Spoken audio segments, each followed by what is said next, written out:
Hello. The eating hour has finished. God Yep. damn it, Dev, you little piece of shit. What's wrong this time? I was just waiting for YouTube to go live on YouTube's end, so I was waiting to do my intro, and then Dev just like, hello. Oh, The timing, Dev. Why? Every time. what? I arrived. I think I'm just gonna, start streams now, and then Dev will always arrive, just as it's spooling up on YouTube's end. It's inevitable. That is usually how it goes. Yeah. Anywho, we are today's main topic. We will be exposing Dev taking money from Russia for being a right-wing shill, left-wing shill. The jury's out on that one, but we'll get there eventually. I'm some kind of shell, apparently. Just haven't quite determined what yet. No, that changes hourly. To be fair, this explains how he managed to move to Yugoslavia and buy a new house. He was getting 100K for that. To be honest, if you're gonna get paid off by Russia, you're probably right wing because the left wingers do it for free. Did you guys see that Hassan was getting angry? He wasn't getting paid for shilling for Russia. It's like, okay, dude. Really? Yeah, that was funny. Christ. Well, that's unfortunate for him. To be fair, for $100,000, I might get on side with Russia for that. It's not too bad. Not too bad. Yeah. Okay. Wasn't Dave Rubin getting 400,000 per weekly video? Like, that's fucking nuts. 400,000. Jesus. Yeah, Yeah. no, Putin. I'll be your friend. It's fine. We'll touch upon that because a lot of new stuff has come out surrounding that, including some of the actual documents. Flash will be joining us in a moment or two. He is just, beating his wife, I'm presuming. As one does. He's later than I am. Did you see, Dev, the Minecraft movie? Oh god. Oh my god. I saw Counterpoint say that basically like this looks good if you're 5 or 6 years old and get used to it because millennials aren't the audience anymore. And I'm like, you know what? That's probably true. Our time has passed, Arch. I can actually say because my kid had seen the trailer and she just said this is very ugly. She said she hates it. Damn. It's like, no, here's the thing, right? Because there was the articles like, you're not the target audience for the Minecraft movie. I'm not sure if anybody's the target audience. It's apparently sitting at over 1 million dislikes now. But the thing is, you can make entertainment for kids and adults at the same time. And it will usually result in better entertainment. Because you need to have some, more innocent focuses for children, sure. And, you can have a kid self-insert character, etc. Basically the Robin style of stuff that they did to Batman in, the 60s, right? Yeah. But kids do actually enjoy being challenged a little bit when it comes to the style of their entertainment. Kids like being afraid, okay? They desire to be terrified, all right? Actually, Yeah. you need to What is that? darkness there. There's that Chesterton quote where he basically says, if you're gonna have, I'm very heavily paraphrasing because he was writing in the early 1900s, but he basically said something like, you have to have darkness even in kids' stories, but you should also show them some light because the world's a dark place, and you can at least let them know that heroism exists because kids eventually grow up, and it's like fair enough. You can't just make stuff that is all soft and fluffy and has no edge to it. Well, because that's the thing too, right? If there's just fluff to it, there is no story. There is no opposition. There is nothing to defeat. There is no story at all. It's just dumb fluff shit. Even oh, God help me. Of course, that's the first example that leaps to mind. I swear to God, if you open your mouth, I will attack you. What? My Little Pony.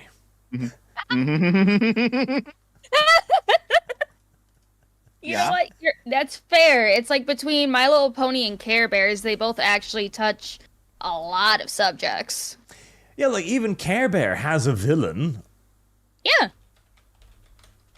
And again, Yeah. it's because you And then need even then, if you go and like watch a comedy like early SpongeBob, like current SpongeBob fucking sucks, but like early SpongeBob had jokes for adults in it and also jokes for Mhm. kids.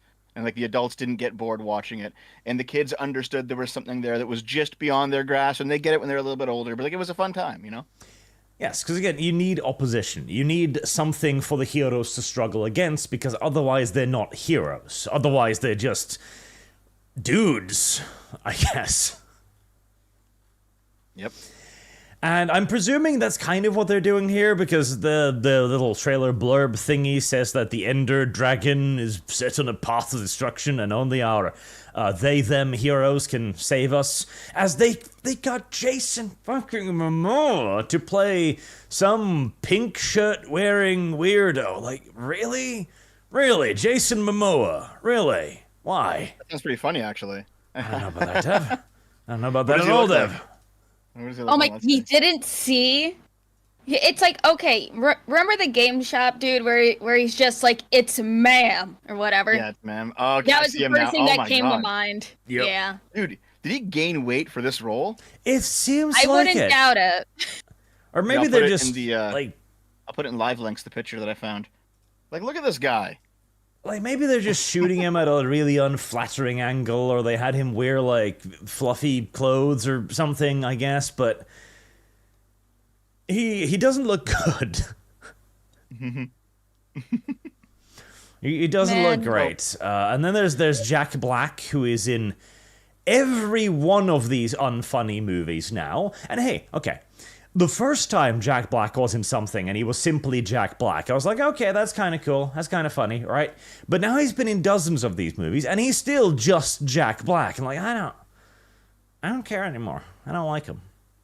Okay, so to Jack Black's credit, he was pretty good in the Mario movie. He was a pretty good Bowser. Yeah, but then he wasn't Jack Black. Then it was Bowser. Yeah, well, he had that one moment where he was singing, and it was that was very clearly shifting into Jack Black territory. But outside of the singing, he was just Bowser. Yeah. Yeah, because then the Japanese came along and hit him over the head like, no, you have been paid to be Toto. It's just like the last good movie I remember Jack Black being in was King Kong. He did really good in the King Kong movie. Did he? He's getting around a lot nowadays. I see him in a lot of things. Well, because of two things. One, he's really fucking progressive, so he's got a lot of friends in the right places. And two, he is unoffensive. Like he's like a memory from our side as well. Like we can call back to when Jack Black was funny and popular on the regular, and therefore he kind of slips between the cracks of criticism more often than not. So he's kind of the safe choice, which He's, you know what it is? You know what it is, Arch? He's like, oh fuck, what's his name? The guy whose entire joke catalog is he smokes weed. He messaged Dankula privately and asked me if he was Jewish a couple years ago. this doesn't really help me. No? I don't know. Seth Rogen, that's right, chat. Seth Rogen, yeah. You could He's have like just Seth said Rogen. the man known for his laugh, and that probably would have led to a quicker conclusion than that. Well, it was a big thing, at least on our part of the internet a couple years ago, because he was messaging random people asking, "Are you Jewish? Are you Jewish? Can you tweet about this? Are you Jewish?" And he messaged Dankula, and it was the funniest fucking thing. But anyway, yes, Jack Black kind of occupies the same space as Seth Rogen, where like if you go back into his catalog, he has a bunch of edgy stuff that he's done from the 2000s, and that's just been kind of quietly forgotten about, and like no one talks about it anymore. And now he's progressive. You know what I mean? Like Nacho Libre was a Jack Black movie, and you couldn't make that shit today just because of the racial undertones of it, right? No, the Mexicans would allow it. The Mexicans love that type of shit. It's the Yeah, but other the ones that Latinxes don't. wouldn't. Yeah, the Latinxes wouldn't allow it. Is the point? The Latinxes aren't real people. They're like French people. They don't exist. Like, the problem is that he's not that good. He's not that fucking good, okay? And what I miss is Jim Carrey. I fucking miss Jim Carrey. I fucking miss Jim Carrey. Because Jim Carrey was not only funny, but he was actually a really, really, really good actor. And he was barely given any roles where he was really allowed to shine. as an actor, but damn, the man has incredible talent that was just not allowed to really, flourish. And then he went insane, in essence, locked himself in his fucking shed, and started painting. And nobody's heard from him since, except when he plays Eggman, which he does very well. Yes, he did a pretty good Eggman, to be honest, in those two Sonic films. And actually, now that I'm thinking of it, do you guys recall the big controversy with the first Sonic film, where like the CG Sonic looked fucking terrible? Ugly Sonic. Ugly Sonic, yeah. And then they changed things. They changed things up, and then the fans liked the movie. It's like, the fans rewarded the creator when the creator made a mistake, and they said, okay, we'll fix it, and then they fixed it, right? I've seen some people saying that might happen with this movie, where there are some weird things in this movie, and maybe they'll be smart enough to change things up and reward the fans with what they want. I doubt it. I found a brilliant screenshot from the old Sonic. Oh my god! It's like with Jim Carrey and stuff. He is really enjoying his time as Dr. Eggman. I'm surprised he said he was going to come back for the third movie. So he's one that doesn't do sequels all too often. So you can tell he is genuinely happy. Oh yeah, Jim Carrey is the definition of like an auteur, essentially. He only does the shit that he really enjoys, and that's the only way he also puts the energy into it. But I'm not sure. See, the Sonic thing was almost unique. I don't think that has ever happened before or again almost. And the progressives hated it because it was one of the first real cracks in the fundament of their worldview, where the Chuds got a absolute unqualified victory, an enormous victory, where hell, this looks bad. Let me show you how to fix it. They fixed it, and it became an economic success. It not only proved that the Chuds knew what the audience wanted, but that they were the audience and were actually capable of making a product a financial success, unlike the progressives. Oh my god, Akko is in the chat is saying that her conspiracy theory is that they intended Sonic to initially look bad so that we would all get angry, and then that would cause the movie to take off. That's quite the conspiracy. That's pretty schizo. You have some schizo cred for that theory. so that is pretty 6D chess, but I hope that was true because that would be really cool. Yeah. The strange thing about the Sonic example, Arch, is that the people who were pro that old ugly Sonic, they're not even progressives. They're just like no one cared. I think the progressives were just angry that, as you say, the Chuds won something. Yes. Even though the progressives didn't even lose anything in that conflict. Oh no, they did. They did. See, the thing is, again, it's not that they were angry because they really liked the original design. No, nobody really liked the original design, I'm pretty sure. But it was exactly that the Chuds moved in, said, this doesn't look good, then the company changed it, and then it became a financial success. I remember articles back then, it's they're catering to the evil right-wingers. And yes, in essence they were, because it turned out that the right-wingers were they just were the audience. Oh man, there was something else that came out recently where the people are saying that too. You're attracting the wrong kind of audience. Yeah, Black Myth Wukong was that. Yeah, that's what it was. Yeah, I think we're gonna start seeing these cycles of, even in domains where progressives don't have a direct involvement, if it's gamers or fans or whatever winning, they're gonna be sticking their nose in and saying, "Hey, you're not allowed to win, even though we're not playing in this arena." Well, yeah, because they are playing in this arena. That's the thing. There we go. That's the article. I'll bring that up on screen too.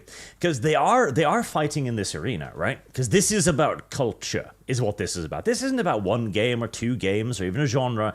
It's about the change in culture. Black Myth Wukong, this entire article is a perfect example of that. As there goes, Black Myth Wukong's shameless lack of diversity is attracting the wrong type of fans. The wrong type. The paying kind. And then it even goes on to kind of claim the game. Diversity isn't a bad thing. You'll appeal to a wider audience. You'll sell more. Never has that been true. Yep.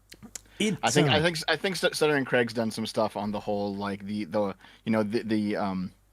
modern audience doesn't exist, where basically the idea is like as you spread out your focus, the product becomes more watered down to appeal to more and more sensibilities, and eventually you hit a breaking point where there's no spice in it at all. It's just like a gray flavorless sludge. Because at least if you have like a product that appeals to a niche, it's going to offend a bunch of people who aren't the target audience, but it will at least have that specific texture that the target audience wants. But if you get rid of that, then you just have a nothing product. Yes, the appeal part. And it's also the fact that the progressive appeal doesn't appeal to damn near anyone. At least not people who play video games. Black Myth Wukong didn't care about any of that. Black Myth Wukong isn't even that great of a video game. It's a fairly standard Souls-like game with, well, an aesthetic, which is something we haven't seen in a goddamn while, honestly. And also the brilliance of the marketing campaign, plus it being a game from China, appealing to Chinese mythology. And again, China is pulling back like all of its resources from the rest of the world right now to try and make more Black Myth Wukongs, because this is a big cultural deal. They recognize this for the cultural victory, just like the progressives do. The progressives have realized that they don't really have the power to dictate if anything is good anymore. They can't go like, oh, this game gets a high score, therefore you should play it. It doesn't work. In fact, if anything, if the critics say something is shit, that will attract more people to the product. Yep. And like, I find with Arch, whenever we talk about something like this, it always kind of funnels down to the same location, because we get to the point where like video games are doing this and movies are doing this and tabletop and comics and all of it. It's all doing this, and you get to like the Gamergate stuff where it turns out that the critics don't actually have any cultural sway anymore over the normies or the average people who actually buy these things. Like it's these conversations have almost become like template, because we see the same thing happening in every domain, where just people are moving away from what is the recommended product towards things that, we would have considered to be mediocre 10 years ago or 15 years ago, right? Like, I know everyone loves Stellar Blade, but it's only an okay game, to be honest. But the fact that it's an okay game that is sincere and is explicitly not progressive means that everyone jumped on it. Can you guys hear me? Yes. Hey, Flash? Hello. Okay, I'm here. Sorry about the wait. I had to take care of a couple of things, and it's 4:00 here. I don't know what time it is where you're at. No Like worries. prime time. Yep, 4 o'clock, 4:21. Yeah. Hello. Hello. Hello. Oh. What's that? What are we talking about? How do I see what you're seeing too, while you're seeing it? When I've we never are streamed bringing on up- Discord. Yep, when we're bringing up any articles, it'll be in the live links things. And I mean, I could just stream my screen. Nobody's ever brought up that idea yet. I mean, Kibbs does that all the time. Yeah. I just look at the articles, and I have the stream up so I can look at chat and then what we're looking at. There, I can just do that. Look at Arch is learning new things every day. I'm so proud of you. That's his live. Hey, so it's not necessarily that I'm learning, it's that nobody else had the, well, neurons to suggest this. Neurons. Lum lum. Yes. Do I need to explain neurons to you? I just fed the ones in my stomach. That's how I got the idea. There's no R in nuance. No, he said neurons. Neuron. You said neurons. Yes. Oh, not and nuance. then somebody said neurons. So I don't remember who said it. See, I am correct once again, Arch. I don't know about this. That ancient Latinx knowledge is flowing forth. Shut the fuck up, Dev. But yeah, we were just talking about the Sonic movie of all things, because the Minecraft movie was announced, and they was talking about how it wasn't for anybody, for the children, and so on. And this probably isn't going to fly. Then Dev brought up that they might redesign it like they did the Sonic movie, because entertainment in general is slowly but surely beginning to realize that the wider audience does not exist. The modern audience, yeah. we saw them come out for Concord and Dustborn. Oh yeah. Fuck. Yeah, I'm pretty massive sure modern audience. I'm pretty sure all four of us have streamed Dustborn at least once. And I haven't I streamed have it not yet. yet. oh, you haven't? I- oh, okay. Well, I then haven't I even am bought bringing it. I By am, the I time am I get streaming around, it right after this podcast. Unfortunately, I think I I'm missed not gonna. the boat. You Oh, missed the go ahead. boat. No, people still Yeah. want the cringe. You can still jump on the boat if you want, but everyone that I've seen stream, myself and Arch and everyone else, we all have more viewers than the game has players. Oh Like yeah, of course. people want Yeah. to see the cringe. They don't want to play the game. They want to see someone like play the game and just want to kill themselves. No, yeah, nobody cares about those games. I think it's funny. It's actually a really fun game just because of how terrible it is. I'm actually enjoying it just for the cringe value. I watched Savvy play it. It's pretty funny. I mean, Oh yeah, I what's, did watch her a little bit. what's really funny is whoever designed that thought that the main character was likable. Are you You know, sure? like Are you sure she wasn't supposed to be like just evil? I think with these people, they think that they're like likable in the right, you know, and they're playing that game and they're thinking, yeah, this is going to really appeal to people. That's what I like found the most funny about all this. That several people thought that main character was a good idea. Yeah, there's a tendency, and I think we all first discovered this back during the New Guy comic thing in 2020. There's a tendency among very far left storytellers to basically make characters that a normal person would see as evil, but they basically say, well, yeah, they're assholes, but they're justified in being assholes because their politics are correct or their views are correct, or they're targeting the correct target. Like in the New Guy comic, if you remember this, I'm sure you remember this, Arch.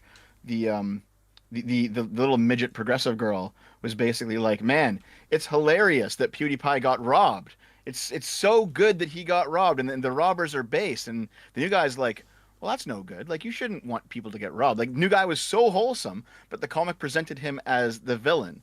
And the only reason the purple-haired chick was presented as the good person is because the right person was being targeted with the bad action. Like, the morality is flipped on its head in all of these progressive creations. Yeah, there it is. Archie, you have it on screen now. Yep. And it's because of a very different view on morality. Again, like, Dustborn plays like unironic right-wing psyop. When you unlock the ability, like, the healer heals you via gaslighting. Like, holy shit. Yes. I saw one of those scenes where she was changing misinformation in the girl's head and stuff. Yep. Yes. You get like a little, you get a little vacuum that'll suck the misinformation out of people's heads. It's fucking hilarious, dude. Like it's obviously made by progressives and it's telling a very progressive story, but it's indistinguishable from a parody of progressives. Like it seems like it could just be made by someone who's shitting on them and it'd be all the same thing. It really can. Like, one of the first places you arrive at is this little commune of all women out in the woods who are worshipping a sun god statue and like, hello, the acolyte. And then I was like, oh yeah, we're growing opium in our backyard. Like, hold on, opium? Yes, we're using it to fund the resistance. You're unironic Taliban in America. Like, you are not. How are you the good guys again? Well, we're female. Oh. Yep. Well, it's because they're all anarcho-primitivists, Arch. That's why. I mean, they sure aren't primitivists in their choice of firearms. Yeah, it's so dumb. Like, are they really worshiping? Were they go worshiping ahead, the sun god in it? Oh yes, there's a giant sun god statue made out of scrap metal that they gather around it's a to. sun goddess, Arch. It's a goddess. True goddess. Jane. Yeah, but yes, they were. Yeah. Maybe they're One Piece fans.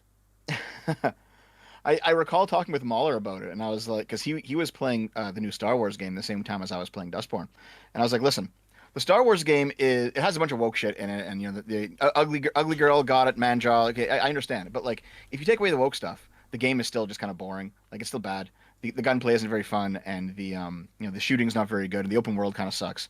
But Dustborn, it's just all woke stuff all the way down, and if you take away the woke stuff, there is nothing left in Dustborn. So you almost have to have like a little bit of political literacy to understand exactly why Dustborn is so bad, right? Like they say that this is the dystopian future of late stage capitalism, where for some reason the fascist American government has outlawed international trade, and I'm like, hold on, capitalists wouldn't. Even the most evil capitalists would not outlaw international trade. That's one of their cornerstones here, guys. Like it's tariffs on it. Yeah, like they're so stupid. You have to understand like a bit more than the average person understands about politics to understand why the game is as bad as it is. That's kind of the fun of it, though. It is. Like, one of my, I haven't gone very far yet, but one of my favorite scenes is when there's a bunch of people who are shouting at the woman. The woman is black and female, so you're like, okay, well, she's clearly the hero here. And she's being yelled at by a white woman, so that's clearly the villain here. And like she's shouting things like they're changing our mind, they're entering our minds to screw us over. Like, we want to speak about this, we want to be safe. And then you walk up behind him like, hello, I'm going to use my mutant powers to change your mind now. Like, holy shit, I'm the villain.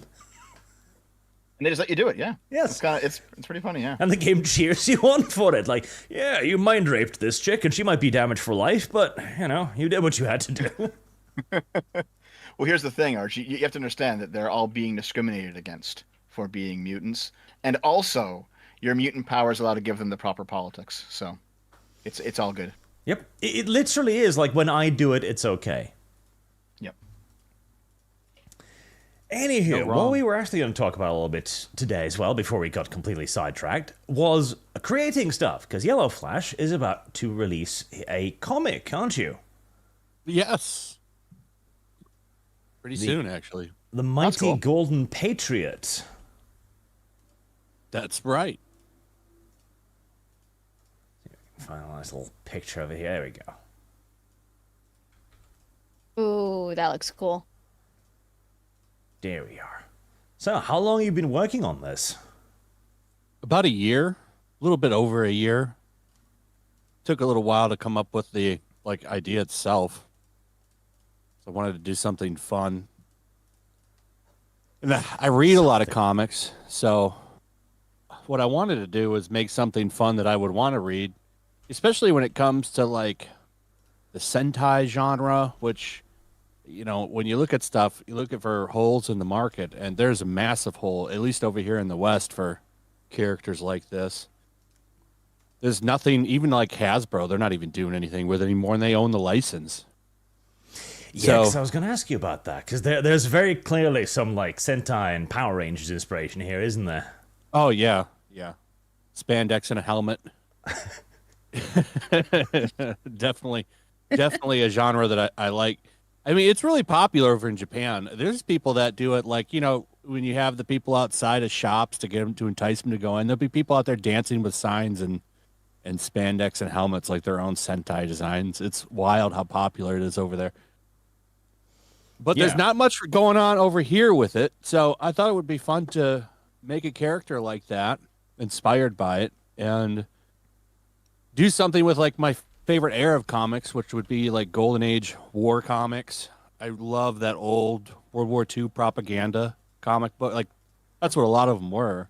You would see them selling war bonds and on the covers and stuff, or Captain Marvel, known as Shazam today, actually like fighting with the army in a lot of cases. Captain America did it. Superman, not so much. DC didn't really want to jump in on it as hard as Timely Comics did, aka Marvel. But I love that old stuff. Gotta punch Hitler. Yeah, in the he face. did. Yeah. So I wanted to do something like that and kind of bring that back, and that's what kind of led to the idea itself. To, you know, let's put a Sentai inspired character in World War II. See, that You don't see a lot. You don't see a lot of like comics in World Wars anymore. So there's a hole there, and I wanted to fill it. You really don't, Fun because I was about action. to say, there's two niches you're attacking here that are not done much. Like Sentai in the West is practically unheard of, and World War II stuff, which we had like a brief golden age of like 10 years ago, and then it just... Yeah, there was a lot, and it just kind of, you know, it stopped. had its course for a moment. But I always really loved that shit. So I wanted to go back to it and bring it back. So, I mean, there's a lot in here.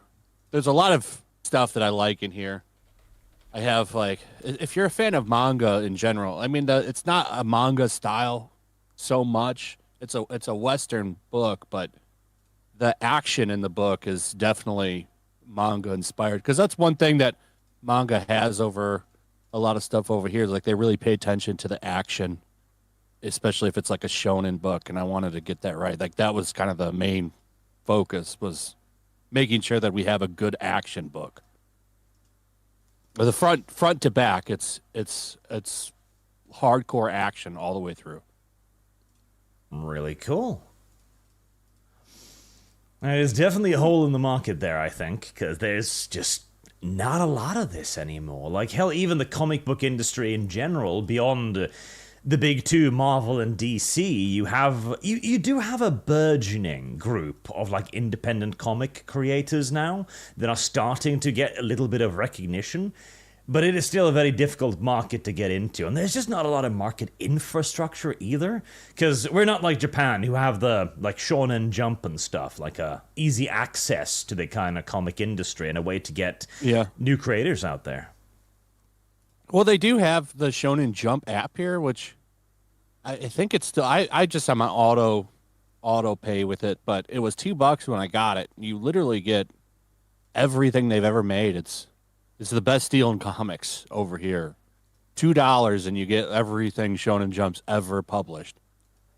For $2. And they That's bring not out the bad. new stuff. I know, right? It's $2. It's like a candy bar in a gas station.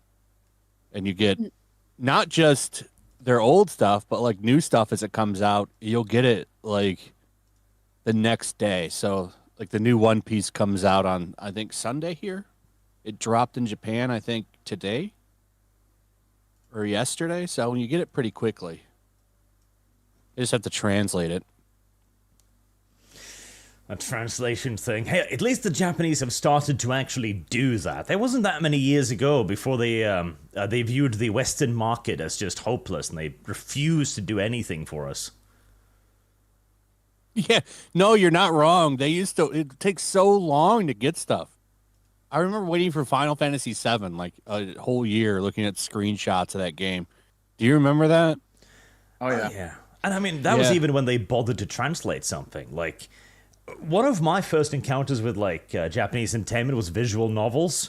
That shit never got translated. It was dudes in their basement poring over Japanese textbooks to make fan translation patches for that shit. Yep. Those are A pretty lot of Super popular Nintendo now. games too. Visual novels are all over Steam. I see them all the time, left and right.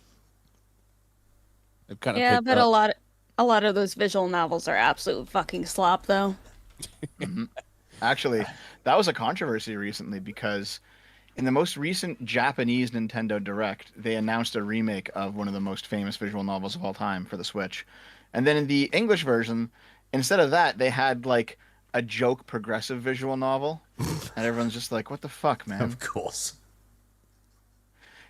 I've noticed that, you know, progressives don't like Japan for a whole bunch of different reasons, but one thing that's happening that not many people are talking about right now is how many progressives are latching onto visual novels as a medium and then basically just making shitty games with them. Well, because they're easy. Like, all you really need to make a visual novel is like a handful of assets. A few for the characters, a couple expressions if you're fancy, some background, some text, and you're done. Like, it's a fairly low barrier to entry. That's true. Yeah, you don't need a lot. I think there's also an aspect of just Japanese hate there too. They're denigrating things that Japan does. I think there's part of that. We've seen it in translation. We've seen it in anime and manga. There's probably some of it leaking through here too. Yeah, and probably also just an attempt to co-opt something that's popular, because they see the rise in it. They've chased everyone away from Western entertainment. Now they see the rise of Asian entertainment, and they want to get in the door. And they're probably succeeding. That's the worst part. Like, this industry is going to fall just like ours did, because the Japanese ain't learning any lessons, it don't seem like. No, yeah, I'm kind of worried about that. There's something with Bandai, like talking about how they really want to get DEI and representation as a core value of their company or something. Yep. And Yeah. What the Same. What's And going Sega. on? Sega and Capcom are Sega's doing been it. down this road for a while. Yeah. They've been actually doing found this for their a minute. page. They've made a DEI page, a whole thing. And I love the picture at the top. There's just a white woman explaining to them, like, listen, this is wokeism. I hate what they're doing now over at Sega. Like, actually, because like now they're going down and like, okay, well, let's revive all these old properties after making decades of nothing but shitty Sonic games. And they're like, okay, well, now we're gonna bring Crazy Taxi and Golden Axe and all the Streets of Rage back. But now they're doing it now, but they're doing that now while they're pushing this DEI policy. So it's like I'm Yep. fingers crossed that they actually make these good. So I think this is something we talked about last week, Arch. I think it was last week. But basically, my hypothesis was that, Japan goes through the closed and open periods of its history, and when it's open, it tries to put itself on equal footing with the European powers to say like, hey, we're just as good as you guys. We're also a notable civilization of the world, and so they just mimic whatever the West does during their open periods, and we've seen this a few cycles now. So I think Japan's doing this because they see the West doing it, and they're like, this is I guess this is what modern countries do, and we want to be modern, so they're just doing it. Yeah, and I mean, this hasn't even been going on for that long, but it's been shaped throughout Japan's history. In the feudal era, where the gun completely changed the power dynamic in Japan, then they closed off a little bit again because they were beginning to Christianize at a worrying rate for the shoguns. Then the Americans came by in a giant armored boat and said, hey, trade, or else. They did. Yeah. We're gonna make you do business with us. But hey, that pushed them forward. Oh, yeah, and then they had... They were pretty lazy until then, thinking like no one could get into them, and they here had come these long-range guns. An unrivaled modernization program. Like no other non-Western nation has ever managed to industrialize as rapidly and effectively as they did. And that, gave them big heads, and they started looking over to America and it's like, we can take that. No, you can't. But with the stuff going on in Japan, I feel like there's still some correction that'll happen. I think Korea seems like they're going to step up now. They're making all of these games. Oh, I just saw a trailer. I can't remember the name of it, but it looked really cool. I have it bookmarked. I could dig for it, but it was some really cool looking platformer type game, open world game that they're working on now. So, I mean, if Japan falls down, maybe they'll step up to the plate. Stellar Blade was really good. Korea's been working on a lot of games. Isn't Korea also working on fuck, what was it called? Is it the First Descendant? Well, yeah, the first Descendant, but Yeah, did Korea make that? Yep. yeah. Okay, well, there's another one. There also, one project that I think looks intriguing is this one here. I'll link it. Inzoi. It's The Sims with better graphics, in essence. Which doesn't sound necessarily all that impressive until you realize that The Sims is one of the biggest video games out there. Because if you want to see what the modern audience wants access to, it's The Sims. Like, it is the most casual video game of casualness. It is the female video game of choice. Oh, yeah, big time. I've seen clips of this. Who's making this game? This is a Korean company that's making this. Okay. Yeah, this will probably be really big. Like, this is what women like to play, like, overwhelmingly, is stuff like this. Oh, yeah. Big time. Yeah. And they're doing something really interesting, which is going to get them into a lot of legal trouble, I suspect. They're introducing a system where you can scan stuff in real life. Faces, furniture, buildings, anything, and put them in-game. Which is an enormous copyright lawsuit waiting to happen, but... Mm-hmm. I'm sure It's going to be Stellar Blade times 1,000, basically. I know one game that I'm really looking forward to is Mecha Break, actually. Oh, yeah, I have the another thing. playtest of that download. It looks good. I played some of the demo. It is so good, and I got to make a very, very nice looking woman as well. Hold on. I took some screenshots because of course I did. Give me a second. I mean, I had to make my VTuber in Mecha Break. Otherwise, what kind of VTuber would I be? That is the big advantage that Korea and China has right now. And they've both kind of woken up to this idea that, oh, hey, hold on. If we just make a regular game, maybe with some hot females in it, it'll sell like mad in the West? What? Really? It's that easy? We could actually, like, attain cultural dominance over this enormous market full of rich, spoiled white people by just giving them a waifu? Like, holy shit, yes. People love them. Put them all over cars. Yeah, and like this is what is kind of being lost in Japan. There was a and they're losing it to the exact same bullshit that we lost ours to. There was an interview with one of the Bandai Namco people where he was like, "Oh, I never knew what diversity was. Then a woman told me like diversity is different skin color and character," and I was like, "Wow, I'd never thought of that." Like, holy fucking shit! Hello, 2014. It's like, we just want to be represented. No, you don't. They have no resistance against it. They have no inoculation, so they're going to get screwed. And like, because we often forget what a rich cultural history the West has had too. Not even just with comics, which were huge, but I don't know if any of you have seen these, but there used to be this old series called Illustrated Classics. And it was just that. It was the various classics of history like The War of the Worlds, Ben-Hur, Spartacus, Robin Hood, all of this, but in comic book form. They were unbelievably popular for a while because, again, the West has an incredible well of good histories. I mean, we were the fuckers who invented isekai, and then the Japanese stole it from us. And we've forgotten that. And the Japanese will probably forget too. And they'll be sitting there 20 years from now like, hold on, why aren't we making anything anymore? Good question. Maybe we'll get back to it, considering there's been so much failure on the DEI front this year. I mean, it's been really bad for them. Yeah. It's taken like 5 years to ramp up, so it'll probably take us at least as long to get out of it, but these games take several years to make, and then it takes several years for players who, aren't terminally online to figure out what's going on. So we're probably, I think I said last year we were hitting the peak of it, of like the peak of the pushback, and then things will start to roll back. And I think I was pretty much right.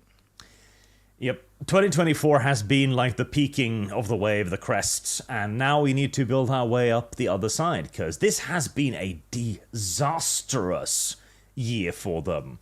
And I think it is exemplified in, and I saw you cover this too, Yellow Flash, the cancellation attempt against a bunch of YouTubers in Star Wars. Yeah. Our show sucks. Let's get people canceled. Like I heard about this. What was the story though? So you have that rewriting Ripley, which has YouTube or the community manager Katie. She was a community manager for Lucasfilm. And she teamed up with some other woman, and they started this rewriting Ripley thing. Like 3 years ago, they tried to go after people just like they're doing now, and now they've kind of crept back up.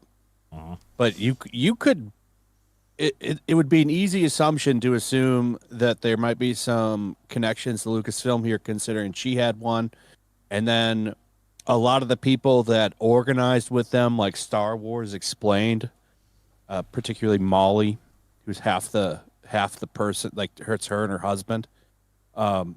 There's pictures of her hanging out with Leslie Headland and Dave Filoni. Same with this other guy. I think his name's Kyle. I forget the name of his actual channel, but he was in the picture with them. And there was another person that was attacking people. Like, these people have access to Lucasfilm, and they're just, now here they are coordinating in some back room going after people. I mean, you can't prove it, but Pablo by going after, what do you mean? Well, I mean, they started a whole campaign to get Team YouTube to demonetize them.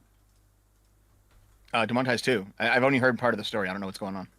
Well, they wanted to demonetize Geeks and Gamers and Neurotic particularly. RK Outpost is in there, but he's a major part of Geeks and Gamers as well. Because they a list because they criticized Acolyte, and they're apparently the reason why the Acolyte got shut down. which is funny. It got shut down because nobody fucking watched it. They like want their they channels tried going demonetized because they made bad reviews of this fucking show. Yes. They were also going after, I know they were going after Clownfish as well, just because how much they mention Kathleen Kennedy, apparently. Oh, Yep. wow. That's always Now, crazy. to me. this story Anybody mostly goes passed me after. by. It's always crazy to me that anybody goes after Clownfish. They're so nice. I They're like the know! I love nicest people Neon on the and internet. Kiki. Because, It is like, Leave him alone. this latest Like, I can controversy- understand coming after me because I can be a dick to people, but like Clownfish, they're the nicest people. they are, honestly. And it's like, it's fun listening to Geeky when she gets legitimately angry about stupid people. But otherwise, they don't go out of their way just like, poking the bear at anything. They just report on what they see. They stay in their lane. They do literally nothing wrong. Because this latest controversy came about after, what was it? I think this is Molly Damon started a little doc thingy to request them to be cancelled. That Star Wars girl did an excellent deep dive into the long history of this, which was Yellow Flash was mentioning. Like, a lot of these people have tried this before and have what appears to be connections to Disney and Lucasfilm directly, and the people behind Star Wars. Like, these are not grassroots people by any stretch of the imagination. They were the progressives within the industry who were trying to get them cancelled. That's the guy, that Kyle guy. There's the Disney Shills picture. Pull that up. Which one? It says Disney Shills in big bold letters. You have to roll back up. Oh, there you go. Oh, there. Yeah, this sounds and feels like old school Gamergate, 2014. Just different industry, but same kind of thing. Yep, because this happened a little while ago again. Yeah, the people in that picture, I don't know if you have it up yet. I'm watching the stream, but it takes a minute to get to where we're at. Yep. So yeah, the It's up people in on- that picture, the three on the right next to Dave Filoni, one in the middle is the woman on the right's husband. That's Molly. They do Star Wars Explained, and then the other one has a channel too. The guy with the beard next to him. They were pushing really hard to get all of them demonetized, which, by the way, is considered targeted harassment and very much against the TOS and off-site behavior policies of YouTube. And they haven't made any comments about that, but they were really quick to respond to their whining and bitching, which always irritates me. Like, so they have nothing to say about that, but they were all over the comments when people were trying to push to get them deplatformed. I just think that that's such bullshit. Oh, yeah. Yeah. I mean, even if you disagree with a YouTuber, you think his take's bad, I've watched some Geeks and Gamers. I think some of their takes are bad sometimes. You don't agree with everyone all the time. It's just how it is, right? You shouldn't want to see them get demonetized, because now that means that they can't do anything anymore. And if they have families, the families aren't going to be able to eat anymore. Like, it's a scummy tactic to cross the line from I don't agree with you to I'm going to get your money taken away.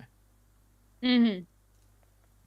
And that is exactly what they did. They created a document, a 2-page little document, to explain that they, the Star Wars community, which is a funny thing to say, were demanding that these channels be taken down.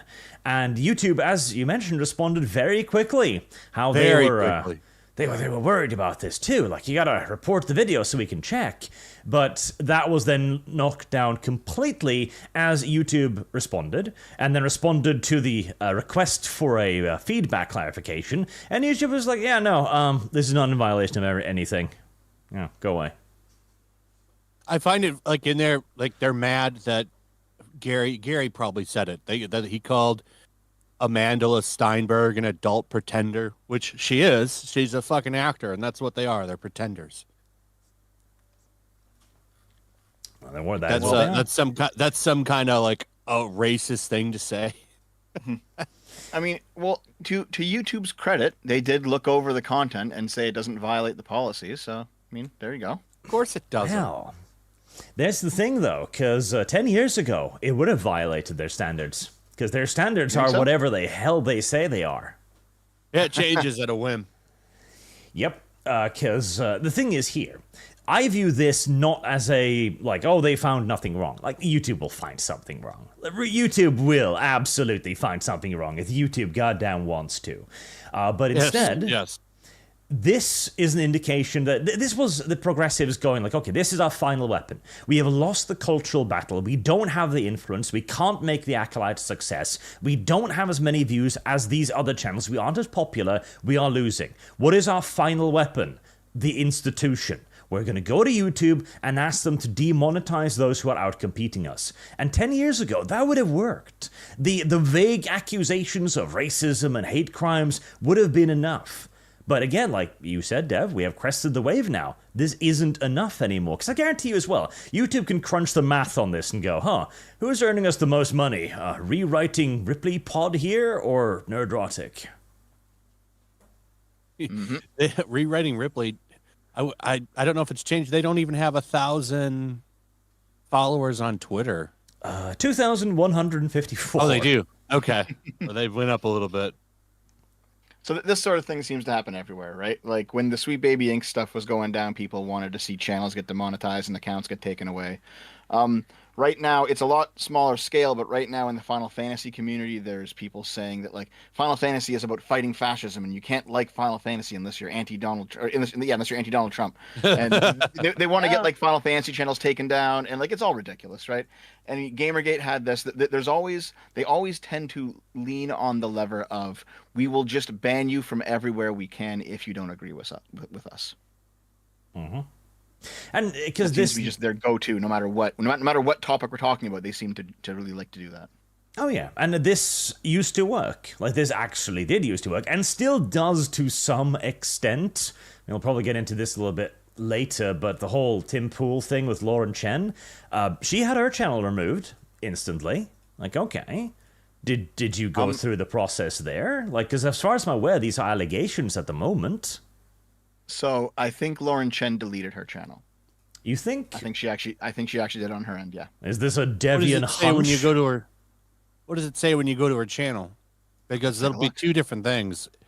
If she did it, it'll say removed by the something that it'll specifically say that she did it. I mean, versus removed for community standards. Yes. However, also, if a channel's been removed by the creator, YouTube can still just go and remove it anyway. So like it'll change. But that's true too. Yeah. Let me see if I can find the URL of her channel. Yeah, I do. Because no, I heard through the grapevine. Us Canadians all know each other, you know. Because this is the thing. Like, if there's not even valid. If there is an accusation, YouTube will just eat you. Like there's no real system in place here. There's no real appeals process. Especially as also when they eat you, they take your entire goddamn Google account. It's like, okay, how are you going to contact Team YouTube? It says this page isn't available. That's all it says. Then it sounds like she did do it herself. Yep. Interesting. Nope. I basically I know some people who know her, and it's what's going on is she's basically just locking everything down and like vanishing. That's currently her strategy. I see. That's very sus. But Dev, hold on there a moment, Dev. I already know you're on the list of content creators receiving money, and now you're giving me the inside scoop on this, Dev. You're not making your position very good on this, are you? I'm playing both sides, man. Both the Americans and the Russians are paying me. Little fucking shit. Gotta follow the money, Arch. You know how it is.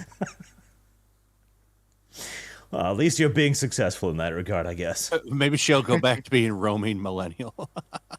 Oh my god, that was her way back in the day, wasn't it? Yeah, that was what she used to call herself. Yep, time flies. Did she rename her channel, or does that she have another channel named that still? I'm not sure. Let me look it up.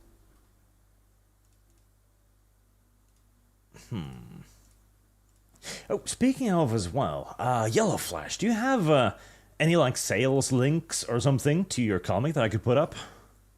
Not yet. It's not launched yet. It's gonna launch pretty soon, and then all that. Just go to Rip Ascend and create an account.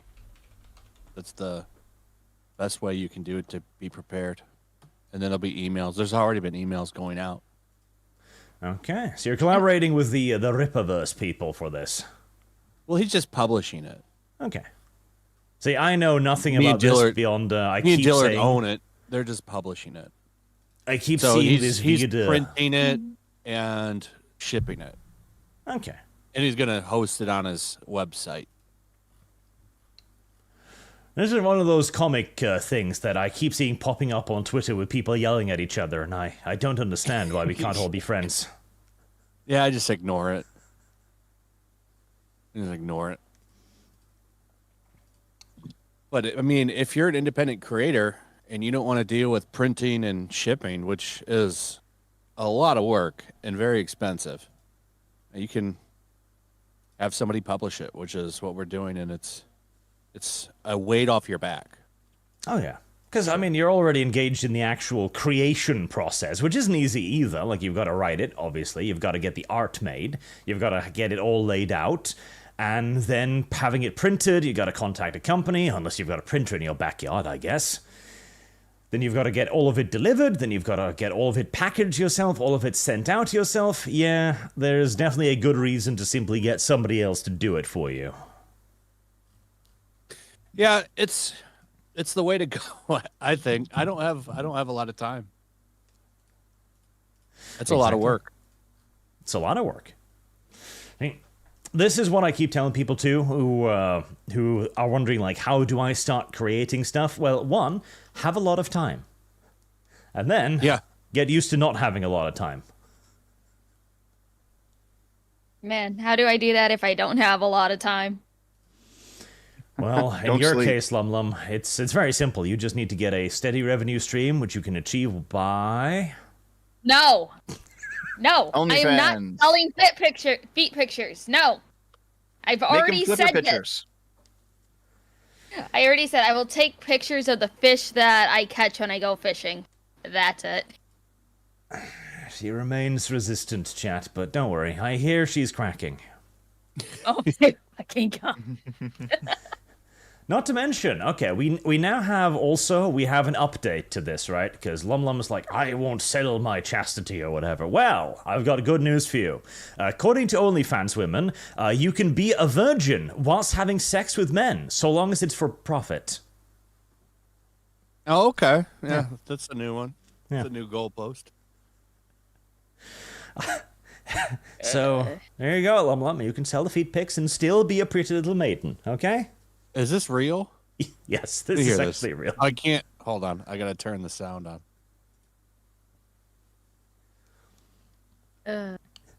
I'll never understand women. Everyone thinks like I'm a oh, virgin. girls are How are you a like, I'm virgin? Well, you see, I got Like, my do you hole collab with stretched, guys, but I paid for Yeah, it. of I didn't do it course. for Wait, so free then with someone how are I you love, virgin? so Because technically, I am it's a for work. virgin. I'm filming. No, It's like- no. You're It's just kind a of like a whore. tax write-off. You know what I mean? Okay.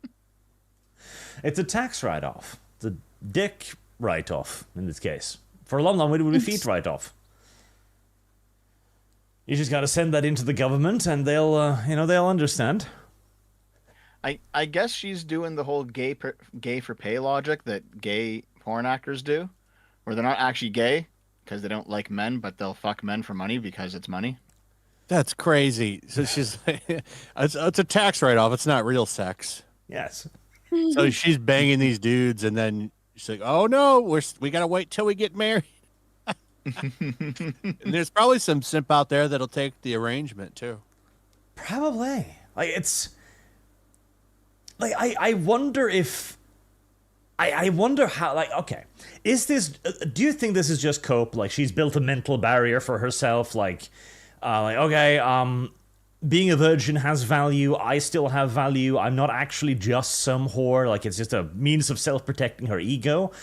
And by that, I mean the sense of being. Or do you think she's actually stupid enough to be like, oh, yes, no, I mean, I got fucked, but it was for work, so it's fine.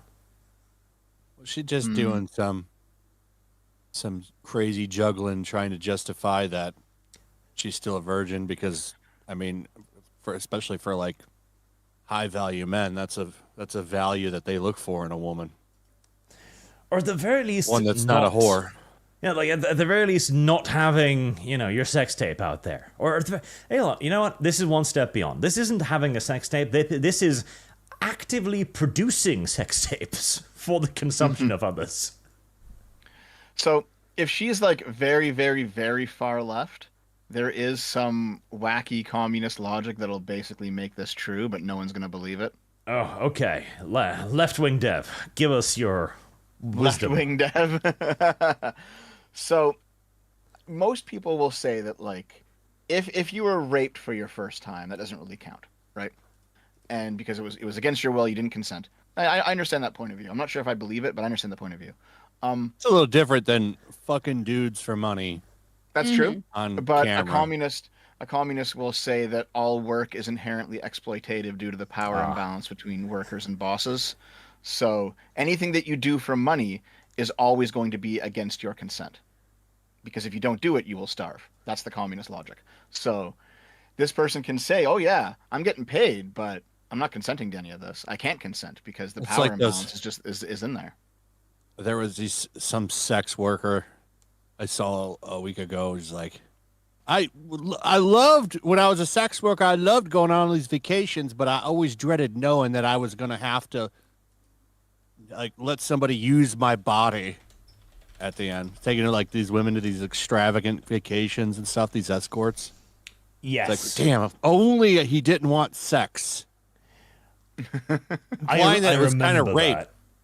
She was implying, I can't, like, I'm paraphrasing this because I can't remember the exact thing, but she was implying that she was being raped during this. Yes, I think what she literally said was like, I love to go to exotic countries, but I always dreaded the fact that that at the end of the day, I was going to have to allow this man to rape my body. Yeah, something like Jesus that, yeah. fucking Christ. You could always not go on the okay. Yeah, you could stay home. Yeah, but Dev, she can always really get a wanted real to go job. to Dubai. Jump on Google Maps, you can go to Dubai that way. And she really didn't want the Saudi Arabia prince to do the thing with her afterwards, but, she was a professional, I guess. Walk around in Street View on Google Map, and then you can do it that way, and you don't have to let that rich man rape your body. Or use VR headset, go to Google Maps, VR. Yeah. You can feel like you're really there. You know, that's funny you say that because, like, I have an Oculus, and the most use it ever got was when I was using it in Google Maps. Not even porn? I never, not into that. It's a lot of work putting a headset on for Complicates the just a couple of process. minutes. Yeah, wearing a headset and all that shit.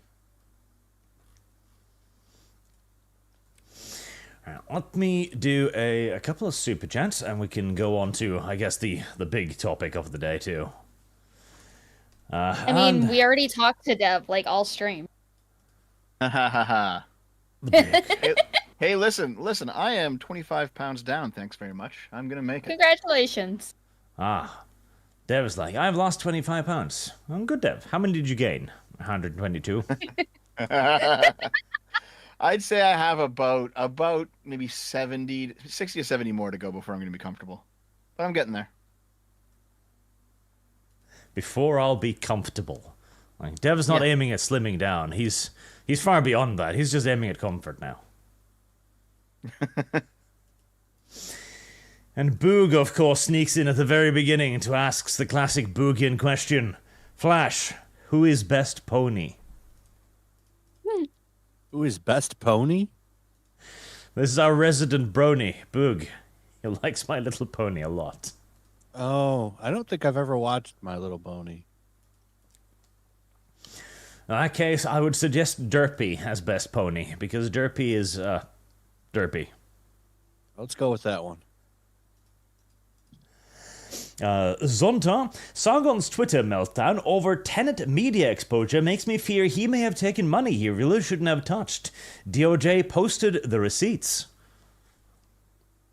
Yeah, did they know they were getting that? I haven't looked into this, so I mean, did they know really like Tim and them and Benny? So Tim If you're just didn't know, but Lauren working with Chen the did company. know. Yeah. Tim didn't know. He seems to be innocent. I don't think Sargon took any money, but if he did, I don't think he knew.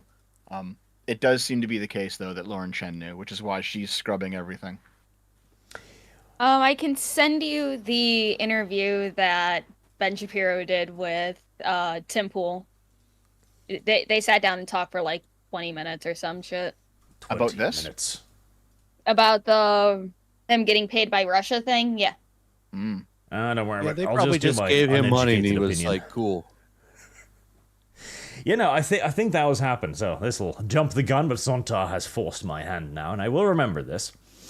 But yes, no, it seems to be the DOJ has now released the documents. The documents themselves are a little bit coded at the moment in that they don't mention Tim Pool or Tenet Media in the official documents, but there's very clear like allegations, not allegations. They're alluding to it very obviously. As this was This is an indictment, right? Yeah, This is an indictment. Just for clarification, an indictment is basically a statement where the government says, listen, this is what we can prove in court. This is what we have evidence for. And if we go to court, we will pull this evidence out and slap you with it. So it is a legal document basically stating their intent. Yes, it's pretty big. This seems to have been a fairly major operation, run at least in part, or perhaps primarily so, by Russia Today, which many will recognize as the media arm, in essence, of the Russian government. Now, Russia Today, see, this is the reason why I think a lot of this is probably true, because Russia Today actually used to have a relatively good name before the whole Ukraine thing, because in the West, we couldn't get any news that was impartial. We got the left-wing news, and that was it. That was the only thing you got. And Russia Today could cover the West from a Russian perspective, which, as biased as it was still a hell of a lot better than the progressive perspective. Also, do you guys know, on this topic specifically about Russia Today, do you guys know who Sophia Narwitz is? Vaguely. Okay, so she wrote for Russia Today as an American citizen up until Ukraine. After Russia invaded Ukraine, she left the job, which is understandable. But she basically said, I had a conversation, I had an opportunity to talk to her like years ago at this point, because she was also, she lived in, what was the George Floyd city? Was it Minneapolis? I forget. Minneapolis. Yeah. So she's from there, and basically she was given the opportunity to go out and report on the ground for Russia Today during the George Floyd riots, and she got a whole bunch of exclusive footage and wrote articles about it, and she found that Russia Today was more than happy to let her write whatever she wanted unbiasedly. Just they gave her complete control over the articles, probably because they knew that it's going to make America look bad no matter what. And then she left the job because of the invasion, and she's like, I can't support these guys. So fair enough. But basically, she outlined the fact to me at one point that working for Russia Today, there was a surprising amount of editorial freedom. I'm sure there wouldn't be if you were talking about Russia, but on topics not related to Russia, they let you write pretty much whatever you wanted. Yeah. This is why Russia Today actually got a very good reputation in the West for a while, because unironically, when it came to actually covering the West, they were far less censorious than our own media. Which is why I am more than happy to believe that they have actually given money to a ton of content creators. They've claimed that they have 2,800 names that were at some point connected to this via Russia Today or via these individuals that were alleged to work with Russia Today. And I can believe it. I'd like to see all the names that these leftist organizations are paying to go out and smear people. Oh, hell yes. Brianna Wu is heavily a part of that. That came out during that Xander Hall meltdown. She's giving all kinds of people money. Well, she's a part of whatever that organization is. It's called Progressive Victory, yeah. I know the he was details naming her. So here's the thing, right? Because I do actually talk to Brianna Wu, so I can give you the details on this. She doesn't work with Progressive Victory anymore, but the amounts that she set up were like $1,000. They were supposed to go to Xander Hall, or like $2,000 to Loner Box. Like these were small amounts, and they were also disclosed at the start of their streams. We're talking hundreds of thousands of dollars here, and also Progressive Victory is a domestic American thing, not from a foreign government. Like they're not really the same situation. I'm just saying. I'd like to know if people are being paid to do things like that. I think it. Oh, definitely. Like Oh, yeah. regardless of source, it should be disclosed, right? It's just that with this case, it wasn't disclosed at all, which is kind of the problem. Like, I have no doubt whatsoever, like, because this isn't rare. Like, yes, major nations are going to want to influence the opinions of people around the world. I guarantee you the US have funds like this, Russia has funds like this, Israel has funds like this, UK probably has funds like this, France, Germany. But this is, of course, a fairly big deal because of the currently difficult situation between Russia and the rest of the world. Because, as I've been saying, Russia today used to be a fairly respected name, not so much anymore. Now, the connection is poisonous, very poisonous, particularly considering also, as you say, the numbers involved. There were... I don't know if this has been proven yet, but there were rumors flying around that Tim Pool had received like 100 grand for a podcast episode. And according to Tim as well, they didn't tell him to do anything. Like, this was basically just a sponsorship deal in essence, and he could say whatever he wanted. And I see no reason to disbelieve him. Most of these people seem to have taken this money, having no real clue what it was from or who it was from. And Lauren Chen appears to be an exception to that rule. Yep. See, this is why I've moved. Like I used to think this 8 or 9 years ago that money in these sort of things was a really big problem. I think it's less of a problem now than I used to think it was, because these organizations, regardless of what political side they're working for, they tend to approach people who would say these things anyway, right? Like Brianna Wu approached lefty streamers who were already going to say the things that she wanted them to say with that money. Not like they weren't influenced; they just got paid to say it, right? Like I'm pretty sure Tim Pool would have been skeptical of the United States government in Ukraine, whether or not this money was coming his way, right? It's not like these are people who they're now saying things they don't believe because they're getting paid. So it's not quite as bad as a problem as it looks. You know what I mean? Yes, but it's obviously a PR nightmare, and it is being used for everything it's worth right now. And quite a few people, like, so we mentioned Chen probably deleted hers, is what we think now. There was another guy, Taylor Hansen. He was connected to Tenet Media, and he had his YouTube channel just yeeted, and he posted the receipts of it just being yeeted. I saw that. Yeah, I saw that yesterday. Yeah, like, this is where it's a little bit weird, too. And this is why I'm saying, like, if YouTube wants you gone, YouTube will find a reason. YouTube will find a way.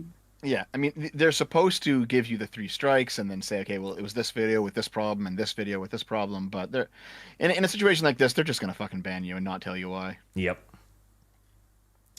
Because they know they can. It's like, okay, are you going to challenge them? On what? They haven't even told you what you did wrong. How are you going to sue them? How are you going to contact them? Hell, do you want to sue them? Like, they'll bury you for 6 months just in the process of asking why you were banned. Like, it's a very bad system. Yeah, they'll drag you through court, and that's a common tactic. And they've got the money and the lawyers. Like, that's nothing for them. The hard thing about lawsuits. Yep. It is, especially in the U.S. as well, where you don't have as easy access to. I don't know what the word is in good old-fashioned English, but over here in Norway, one of the things we have is that if you sue someone and it becomes apparent that they did you wrong maliciously, you can actually sue them again for the intent. This is also something you can do if you were like sued by someone maliciously. You can actually sue them to pay your legal fees because they were the ones who dragged you into this. That's the thing here, yeah. I think Sargon did that with Aquila, yeah. Yeah.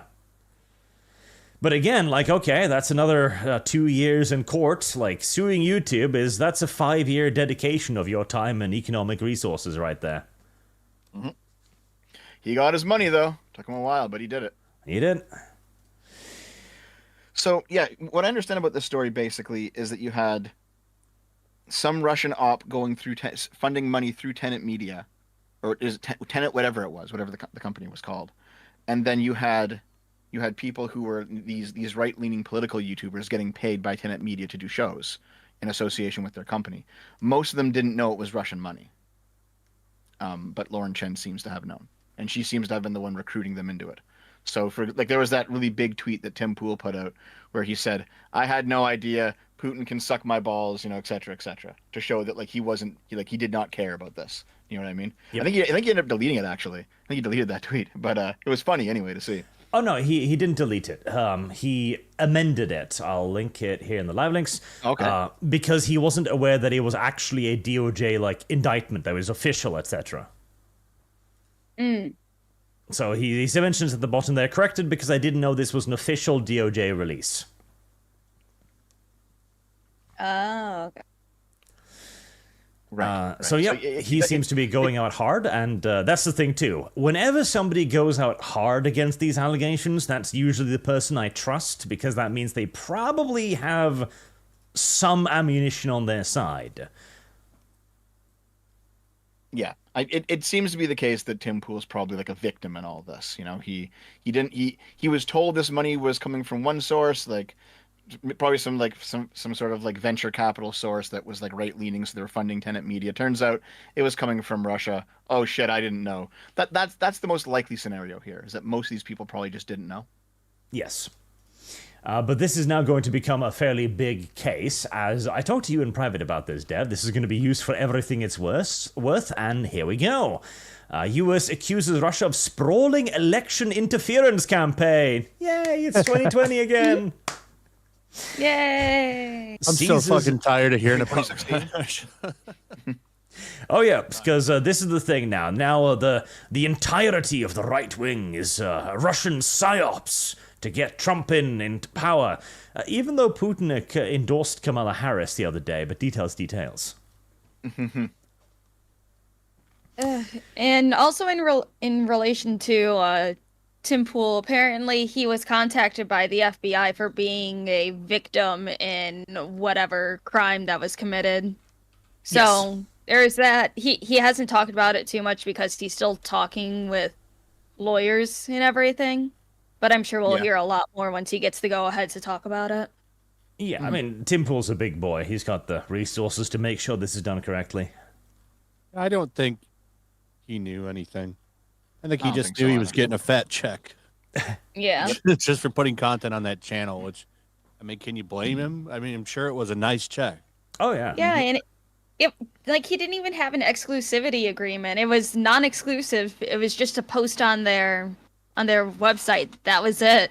It's not like there was any like, oh, you're contracted to our organization now. No, it was none of that. So it's like, Yes. no. It literally seemed like, because this is the thing, like Dev said too, one of the easiest ways to get somebody to say something is to ask them to say what they were already going to say, and then financially incentivizing them both to keep saying it and to allow them to grow. Like, this is the thing. People believe that people are being bought out. Like, there's dark money coming in from the left and the right, which forces people to say things in return for a big check. No, more often than not, they'll find the people who are already going to say it, give them money, allow them to grow organically, because that means that there's no blame on you. And again, if you're being contacted by an email going like, hello, I work for the Russian government, I would like you to take a pro-Russian position, you're immediately going, oh, no, I don't know about that. Yeah. But if they just grow you by giving you resources needed, upgrade your show, make it look better, become more popular, then, well, shit. It's the kind of soft power that the gaming companies used to use. Like, this was all the rage back in the day when, like, Call of Duty was releasing a new big game. They'd fly a bunch of journalists out in helicopters and give them, like, toy guns and shit and have them play around as them LARPers for a while, pretending to be soldiers. And this isn't a bribe, but it does give you a positive impression of the company, shall we say. Oh, they're still doing that. Ubisoft did it with Star Wars Outlaws. They were flying a lot of those That's influencers. right. Some of them were even in that picture out there, taking them on boat rides and taking them to Disneyland and showing them a good time. I just Just remembered made a better game with that money, to be honest. Yeah. Because they literally brought them Game's a to mess. Disneyland. Whatever the one in California is, I get them mixed up. It's Yeah, it's World or Land. Land, but yeah. Yeah, World's in Florida. Yeah. Okay. Yeah, and like that is obviously an influence. Like there's no way it is. No matter, I don't care how set you are on giving the game a fair shake. If you're flown out for a private vacation and then given food and told how awesome you are and allowed to walk around Disneyland, have fun, it's gonna color your perception. It simply is. It's human nature. 100%. Yeah. God, I remember. Oh, I almost misgendered him again. Fuck, Stephanie Sterling. Listen, Arch. The rule is if they pass, okay? Jim Sterling doesn't pass. It's a he. Dev, bad Dev against TOS. But I remember he had this big rant years and years ago, like, you can't expect game reviewers to purchase all of their games. Of course we're going to be taking on vacations and stuff. It's just being nice. We make sure it doesn't affect us. Like, bitch, no. And secondly, yeah, we can expect you to purchase all of your games. You know why? Because it's a tax write-off. And also because if you're successful, you'll have more than enough money, like every streamer does, They buy their own games, too. And again, tax write-off. Like, you buy the $60 video game, you literally send the check to the government. Like, it's not a problem. Like, the entire review code thing was a bad idea. I write off all the games I buy. Yeah, same.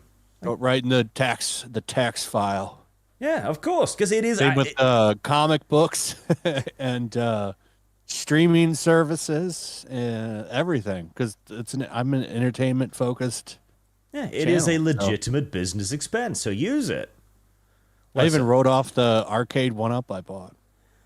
The government's money? I talked about it on a live stream, so it's a business expense. Exactly. Like, the government's money is your money. Take as much of it back as you possibly can.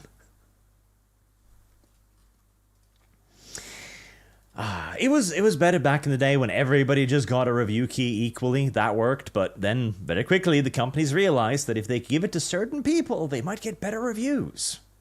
Weird. Funny how that works. But yeah, the whole tenant media Russia thing, it genuinely does appear to me as if most of these people were simply approached by sponsorship offers, and they took the money, like normal, and they probably had no idea where it was even coming from, which is why the DOJ appears to be fairly circumspect about this as well. Because initially I was a bit sus, like, okay, so Tim Pool starts talking about suing Kamala Harris, and suddenly he's implicated in DOJ investigation. Oh, really now? But this was probably in the work for quite some time. He's not, and also he's not one of the defendants named in this case. Yes. Well, yet that is one of the weird things. The fact that they're withholding the 2,800 names. Like, okay, why? Because I want to see Dev on that list. I want to see you on that list, Arch. God, I fucking wish. You're more right wing than I am. Yes, and yet, God, I wish. I fucking wish. $100,000, I'd take it in a heartbeat. I mean, also there was that I can't find the clip, but there was that one bit on Hassan's stream where he was complaining because he's very far left and he's still pro Russia, right? Mm-hmm. And it seems like this operation only targeted right wing YouTubers. It's like, listen, man, you got to support Russia in the correct way, Hassan, if you want the bag. Yeah, I mean, I feel your pain, Hassan. I really do. Are you also in a $3 million Beverly Hills mansion? No, sadly. So I don't feel as much of the pain, I guess. Oh, Hassan, that's the People's Mansion. The People's Mansion. That and the People's Porsche. Hassan is a He's gonna wonderful just let his character. fans drive it. It's really for everybody. He's on the decline, His viewers are slowly going down. It's finally coming for him. People are smartening up. Well, because he had to start doing live reaction stuff, and he wasn't quite as snappy as people thought he would be. Yeah. Okay. And you know what's really strange? Is Vosh is back with a vengeance. Yeah, I told you. I thought the horse lolly porn was gonna kill his channel, or at least keep it down for a while. But he's gained back a bunch of his subs. He regularly gets 8,000 viewers a stream. He's getting a couple 100,000 views a video. Vosh he's completely returned. Yeah, I told you, like, they can't abandon Warsh because he's their only effective weapon. He's the only one that has proven relatively effective on their policy, and he came out strong against it. That's the thing. And he stopped talking about it afterwards. You do that, you'll survive pretty much any internet drama, even literal lolly horse porn, which is remarkable. Yep. He just kind of got on with it. Just made like did streams, did videos. By a couple months in, it was all just gone. Wow, that's how you that you know. I think I said this years and years ago when I was talking about Pro Jared. I basically said you only get canceled if you let yourself get canceled. You can work through pretty much anything. You just keep posting, just keep going. Yeah, like Dev has survived his cancellation attempts, and the only one who suffered is Arch. Yep, that's how it is. To be fair. There are still people like less than before, but there are still people who are like, "Oh, Dev's on the podcast again. I'm not going to watch this one, Arch. I'm leaving." But then like my viewers come in, and it's like it's okay. Your numbers have been replenished, Arch. No, Dev. This is why I'd like you to grow bigger so you can replenish more of the numbers you cost me. I mean, hey, I bring you like 2 people. Yeah, you're fucking useless to me, Lum Lum. Oh my God, Arch. I'm leeching off of you, but you're the one that brought me in. Lum Lum comes up like, I help too. So I look down at what Lum Lum brings Arch's own stuff. Here. I stole these from your drawer, but here you go. You can have them back. Where did you get these, Lum Lum? Stole them. I am officially in the green once again. The money's back. The views are back. The subs are up again. Things are going okay. Dev's returned, guys. The return arc has begun. Dev is really, now all really I gotta big. do, It's true. Now all I gotta do is stick my foot in my mouth again. Oh, don't I'll worry. give it about 3 hours. Yeah, we're approaching the election. Or actually, hold on. Are you guys gonna be live streaming the debate with Kamala and Trump? Is that going to happen? That's next week. Yeah, I it's think. happening on Tuesday. The 10th. The 10th. Where channel is it going to be on? Wasn't this CNN, or was it? Again? Yeah, I believe it's CNN. Oh, she's got the questions firsthand then. That one will be quite interesting. What's your take on that, Yellow Flash? Do you give Kamala a chance, or will the Trumphalophagus become I'm victorious? voting Trump. Trump for sure, 100%. I would vote for a dead deer in a sack before I would give Kamala Harris a vote. Well, hold on. Is that that's who you're voting for? Who do you think is going to win, though? I don't know. I think there's going to be a lot of bullshit again, so hopefully everyone turns out to the polls and votes for Trump. That's what I'm saying. It's like There's going to be a lot of dead people voting again, prisoners, all kinds of shit. It's like we'll definitely see how polls sway, depending. Oh, it's on ABC, not CNN. Okay. But we'll see how the approval rating is when Kamala actually is asked real questions and not, the stupid ass interview that she did with what's her face on. Oh yeah, where she had CNN. Tim Walz with her answering all the questions. Yeah, and she didn't even answer any questions. She was given fucking 3 answer things like, okay, is it this, or this? It's like, shut up. Ask her questions, please. I didn't see that. That sounds. Oh my God, I didn't. I didn't watch much of it. I really just can't stand her. So I'm not a Trump fan. I think I'm the only person who doesn't like Trump. But also, I don't like Kamala Harris either. Biden was old, but at least if you go back 30 years and see some of the things Biden did when he was in his prime, I was like, you know what, I can get behind that guy. He's just fucking ancient. He's just too old for the job, right? But Kamala just does not seem to be a good candidate.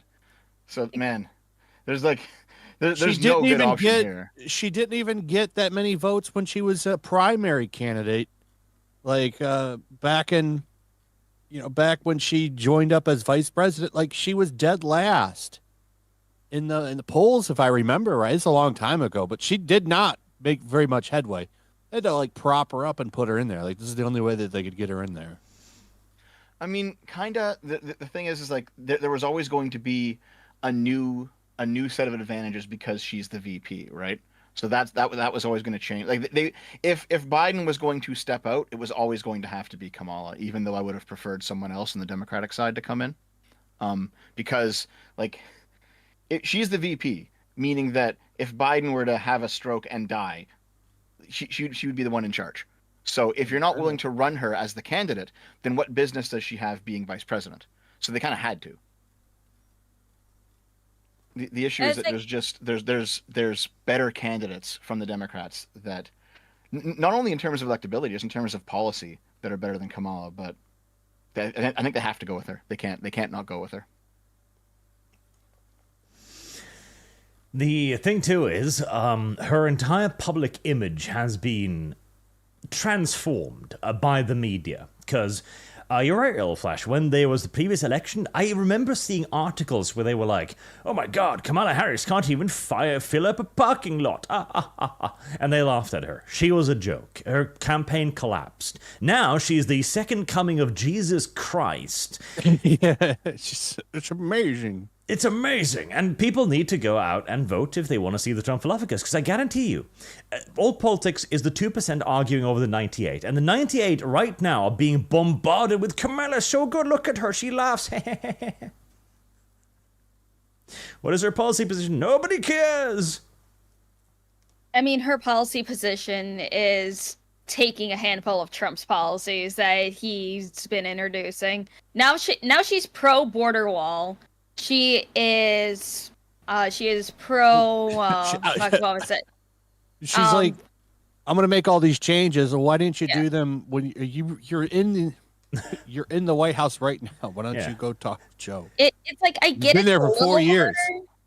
It's like it gets a little harder for the VP to do much, but she was put in charge of the border, and she didn't do anything about it. She says, "Oh yeah, I went down to the border." She hasn't stepped foot down at the border a single day in her life. Well, the wider problem is what you said a couple weeks ago, Arch, is that this election just isn't about policy at all, right? Like, no one knows what Kamala's policies are because she had a whole bunch of crazy far left nonsense policies in 2020 that have all just kind of been memory hold, and she's like, "I don't believe that stuff anymore." Well, if you don't, that's good, but who knows, right? But also, there's not much policy coming out of the Trump side either, because Trump's policy is just to say the best over and over. So, like, this is not an election about policy. I don't think. This is an election about vibes. I was making pretty good money when he was president. I think this election is just about vibes, how people feel about these people, about these two candidates. We have finally arrived at the point where we have reduced the human populace to just vibrating crystals, and we determine our leaders depending upon the greatest number of frequencies. It's not great, but it's where we are. It really is not great. It really is actually terrible, but oh well. What can you do? Nothing. That's what. You can vote. Yeah, I can, because there's no election system in America. Actually, speaking of that, there might be an election in Canada very soon. Yeah, and you'll vote for Trudeau again. Nope. Bad Dev. Fuck that. I haven't voted for him since 2015. I'm not making that mistake again. Sure, Dev. I still remember that video NDP, where I've got you saying that Trudeau was pretty great. Yeah, in 2014 he was. Things have changed a whole bunch, Arch. I don't know, Dev. You better vote for him. You might find your bank account to be frozen. Yeah. I don't like that. Still can't believe they did that. That was insane. Freezing people's accounts. Yeah. Well, they were enemies of the states. A lot of that was just Trudeau trying to kind of follow in his father's footsteps, and I think he destroyed his own family legacy. Castro? No, yeah, I get the joke. No. Okay, how is this? His legal father was Pierre Trudeau, who was a very popular prime minister here in Canada, and also he was the one who used the Emergencies Act to go after the Quebec separatists who had like risen up in like a revolution, and they actually took.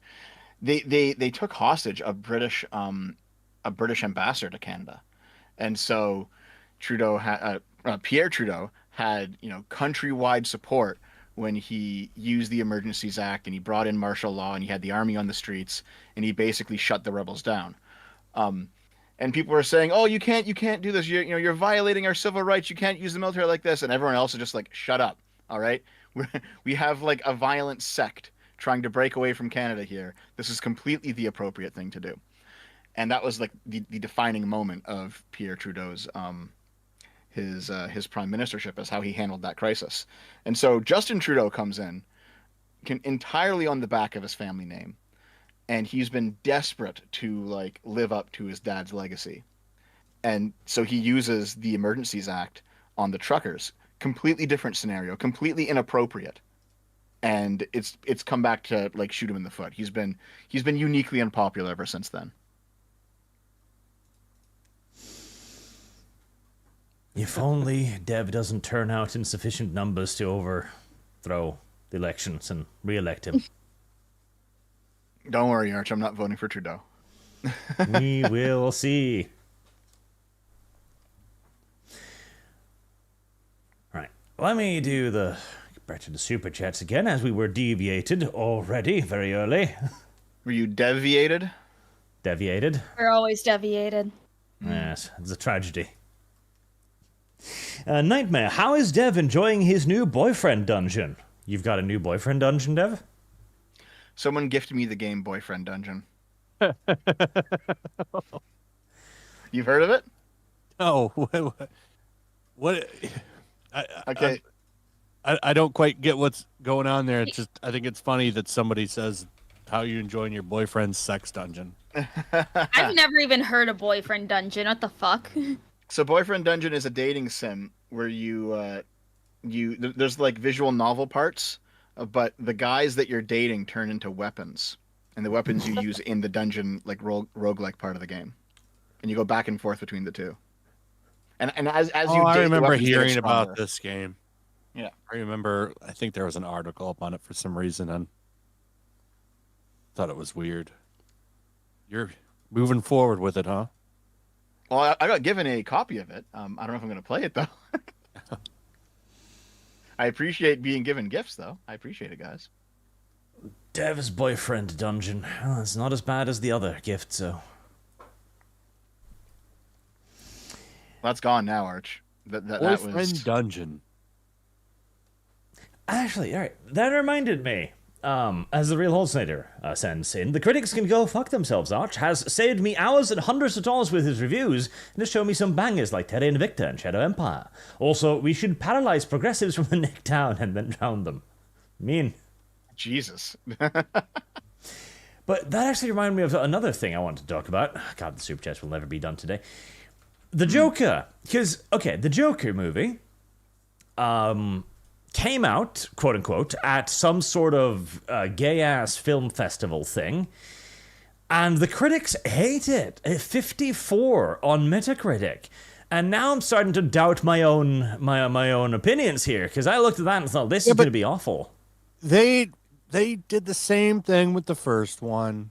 I can't believe any of these reviews on it, because remember, you were going to die going to see the Joker. You were going to every theater was going to get shot up.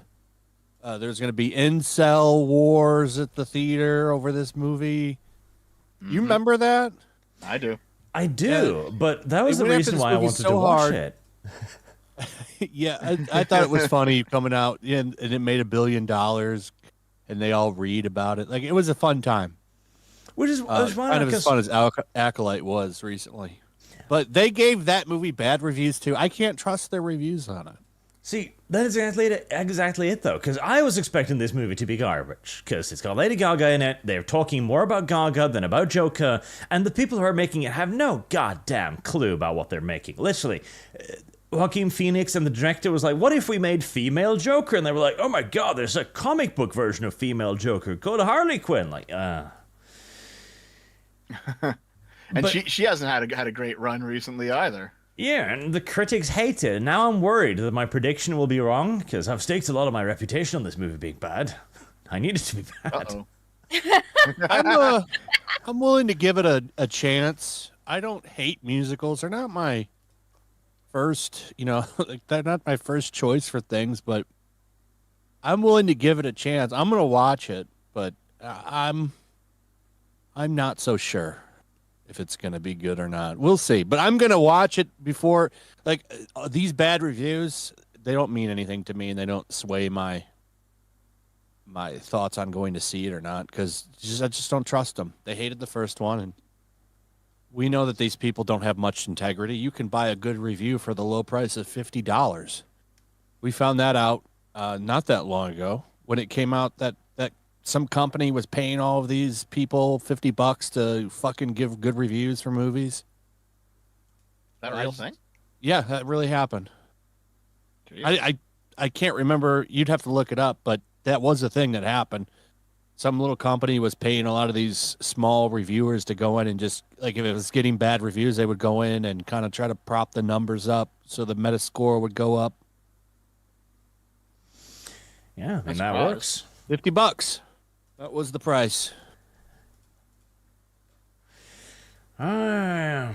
Joker 2. I'll give it a fair enough shake, but just everything they've talked about, the way they presented it, the fact that Lady Gaga's in it, but she isn't Harley Quinn, and she isn't sick, she's not mentally deranged, the Joker doesn't seduce her or anything, if anything, she acts upon him. It sounds like such a classic feminist movie. To be fair, I mean, Arthur Fleck is nothing like the real Joker in the comics either. I mean, these movies are just Joker in name only, really, to be honest. I really enjoyed the first one. I'm not... It's like its own thing. I was kind of hoping that he would evolve into the Joker, because I view Arthur Fleck's, like, first movie to be a good origin story for a character that could become the Joker. And that was kind of what I was expecting. Yeah, I don't know. I after, because the Bruce Wayne in that movie is too young. Yes. Like he would be like, by the time Batman comes onto the scene, he'd be like 60 years old.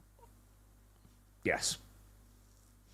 And it's also that I think the Joker gets a lot of its credits because of Phoenix's acting, which was excellent. He made a lot of that movie, because there are portions of it that I liked, parts of it I didn't like, and Phoenix plays a very particular kind of actor. I hated the recent Napoleon movie. It was not a good movie about Napoleon, or historical epic, or anything, really.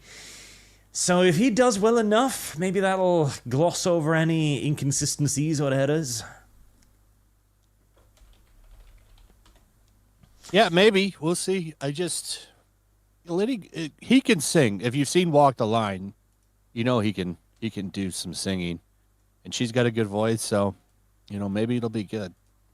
Maybe. I hope not.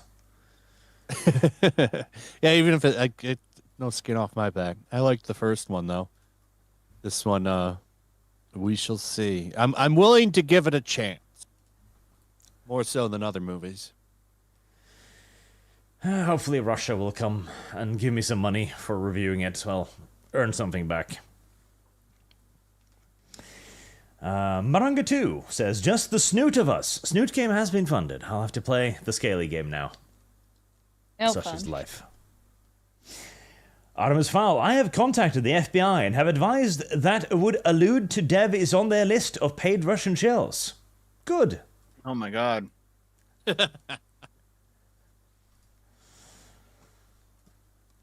Dev, I will disavow you. Not for taking the money, but for not sharing it. Yeah, me too. You could at least get me Space Marines too. Come on.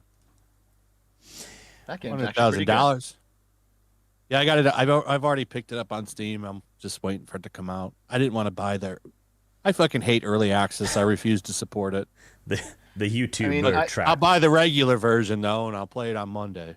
Yeah, I don't like it either. I do it because I stream it. If I didn't, I wouldn't bother. Mm-hmm. That I get, but it's just I hate what it's doing to gaming, charging. Like, look what happened with the people that bought Star Wars Outlaws. Like, you've put 15 hours into the game, have you? Well, you lose your entire save file. Do we have some surprises for you? You're gonna have to start over. Instead of giving you grinding material that you had to work hours and hours to get a hold of to upgrade your shit, we're gonna give you this thing you can wear, this trinket. It's like, wow, what a trade-off. Yep. No, pre-orders Oh my have God, done that nothing but bad for gaming, but ugh. oh, that fucking reminds me of something. Okay, so one of the quirks of Star Wars Outlaws is that a lot, not all, but a lot of your level ups come from finding NPCs in the world and not from getting experience. There is no experience in the game. So you find an NPC and they teach you like a skill or a something or a move, right? Um, I saw some lefty on Twitter say that this was a more politically correct way of leveling up your character because because grinding out experience was this very individualistic kind of, great man of history way of looking at heroism, while getting how do they put it? Getting skills from other NPCs respects the concept of expertise and promotes the idea that we should be trusting experts.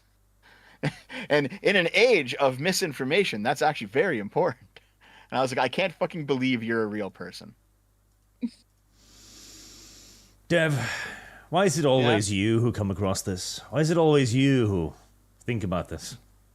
Because you don't follow all the crazy lefties on Twitter, which I do. That's an excuse I have heard before. I didn't see. I would have made a video on that.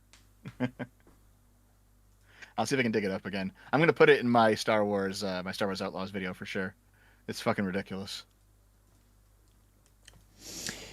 Those are the best videos to make. Are the ones focused on crazy people on social media.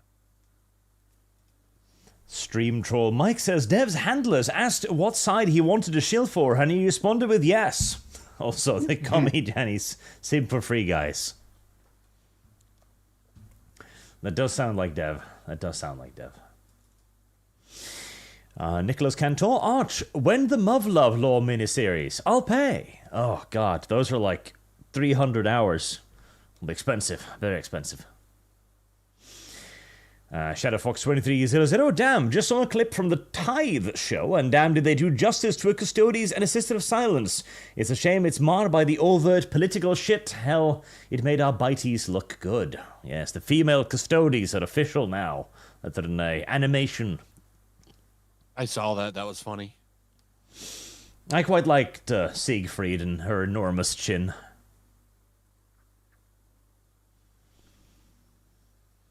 ShadowFox2300, it's a quote that came from a Don Bluth when he was making his movies.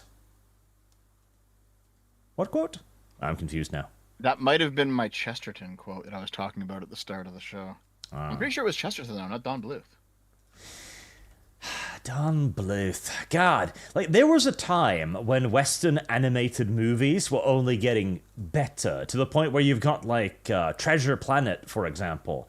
And what's the one with the Atlantis Journey to Atlantis thingy? What the hell was that one? Atlantis. Atlantis? Just Atlantis. Was it just Atlantis? Just Atlantis.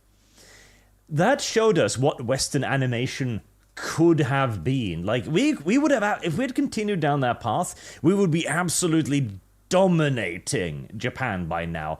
The peak of Western animation was so far ahead of what Japan has. Even today, it's ridiculous. But Disney choked the life out of that, like it choked the life out of so many things.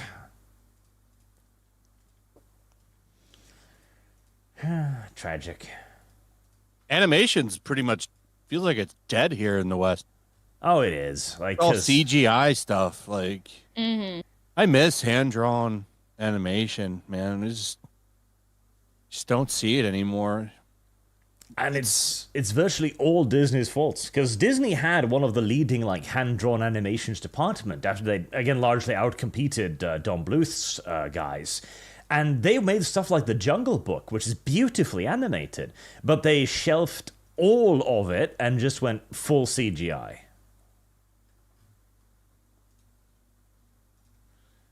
Yeah, I miss the days of hand-drawn animation. Still comes out of Japan, but even there, they use a lot of computers now. A lot of their stuff. At least even the CGI is slowly getting better. There was a period there when it looked really bad. Oh, well. It was really jarring, like, I don't know if you follow Dragon Ball at all, when they had the Broly movie, which was amazing so much good animation on it. And then they switched to the second one. It was all CGI. Like, is this really the path forward here? You know? Yep.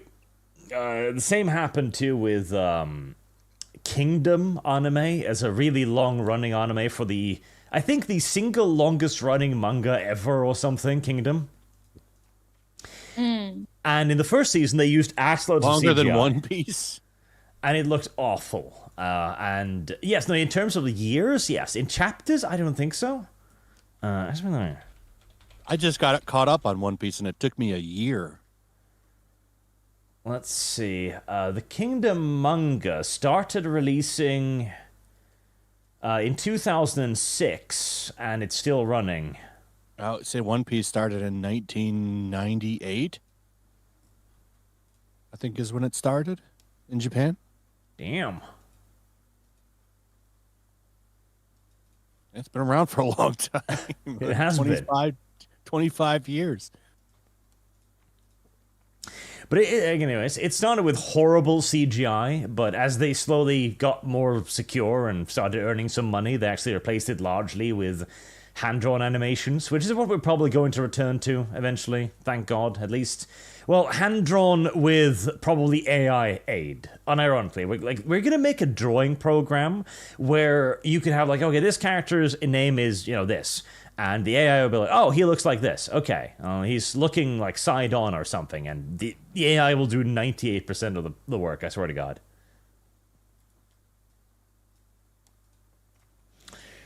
At least it will allow everybody and anyone to make stuff, so that'll be good. Unless the corporations monopolize it, in which case, fuck all of us, I guess. Ismail Thompson, 3D printers is... 3D printers, I'm actually... English, Jesus, God help me. Luma, you infected me with your Mexican. I am actively avoiding GW's Tempestus Aquilons launch money to be made. Yep, 3D printing. Let's all make our own stuff. Why not? Yeah, that's a real threat to, like, games works and stuff. That's why it's so odd what they're doing with a lot of the moves they've been making lately. Because people have been doing that just for, like, the old Warhammer. I see a lot of people making their own armies with 3D printers. Oh, yeah. Because they don't really make stuff for them anymore, I don't think. No, like 3D printing is the biggest barrier to entry is still that it's relatively difficult to like set up the machine correctly to reach the level of like quality that you need.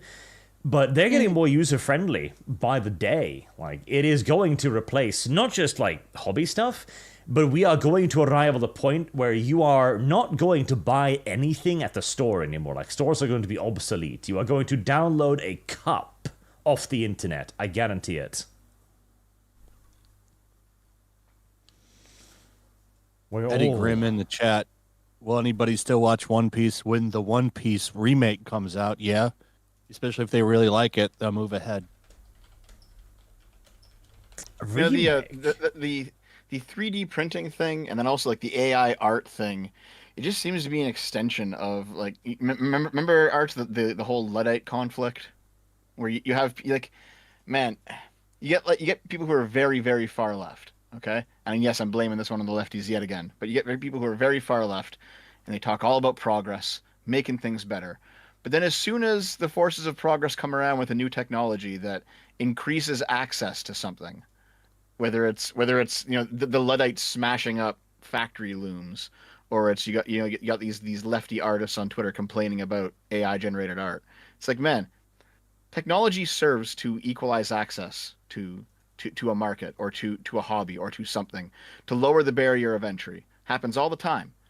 And despite these people talking all about progress and apparently loving it so much, as soon as this happens, they all get up in arms. And I'm like, you guys are just all fucking hypocrites. That's all it is. Yep. Because this is going to be, at the end of the day, a democratization force. It's still like Photoshop. People initially were opposed to Photoshop because it made things too easy. Everybody started using it because it does make things easier. And then things get more complicated. People draw more incredible things. It's going to be the same with the AI. And the problem is, too, a lot of creatives are just not as creative as they think they are. Like music, for example. AI is going to ravage music because so much of music now has become so formulaic that the robot can do it easier, faster, and with practically the same effect. This is true. This is true. Some of those AI songs have been pretty good.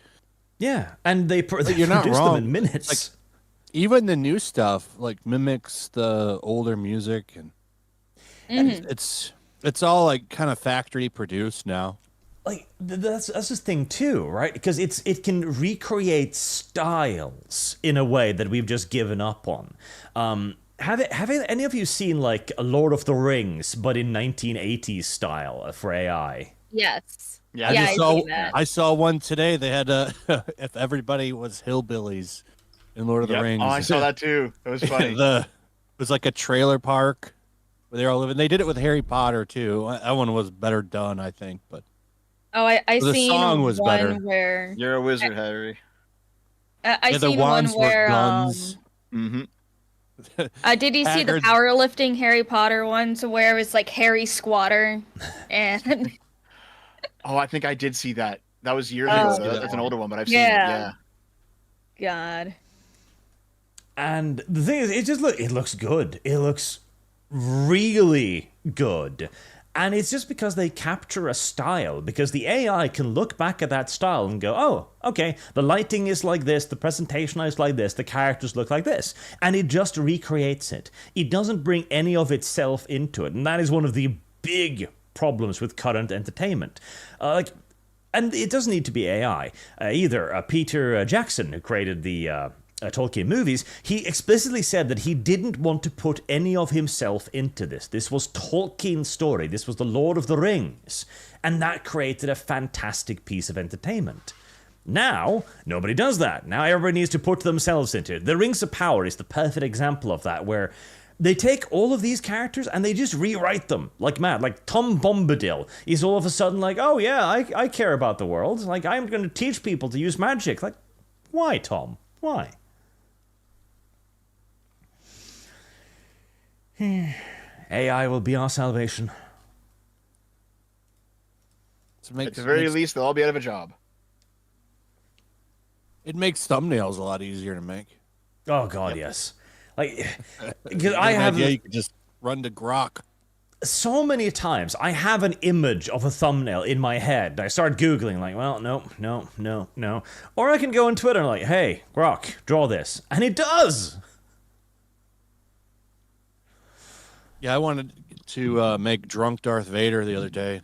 Had a little trouble getting that one, but after a couple of tries, it gave me a nice one of him drinking a beer. Yeah. It's actually genuinely incredibly useful. I know the artist counter argument is you're taking away work from them, and it's like, Good. yeah, but we wouldn't pay for it anyway. We would have done something else because it's not worth it that much to actually buy this artwork. Yeah, the thing is, too, I consider myself at this point a unironic fucking patron of the arts. The amount of these shitty little artists I pay, I employ, I feed. Entire villages in the Philippines exist because of me. God, I'm surprised they haven't dubbed you Lord Arch yet. Some of them have. Yeah, fair enough. But yeah, I play plenty of artists, but I'm not going to feel ashamed of using a little bit of AI here and there to enhance my workflow, shall we say. Even as those little shits probably do it as well, like, AI, draw me a river, because it can't be asked. Inquisitor Media, the Minecraft movie is a waste of money if there's no Mike Matai and Inspector Gadget cameo. Also, Arch, would you ever consider covering Nier lore? Don't know enough about it, so probably not. Well, time to play the games with every single ending. Yep. Well, not every single ending. Jesus Christ. But the Nier games are Every good. single ending. Listen, you got to start with Drakengard and then get to, like, is it a third one? And then go on that branch Drakengard off 3, yeah. to... Yeah. And then go on the one ending that branches off to the Nier series. It's actually a really good series.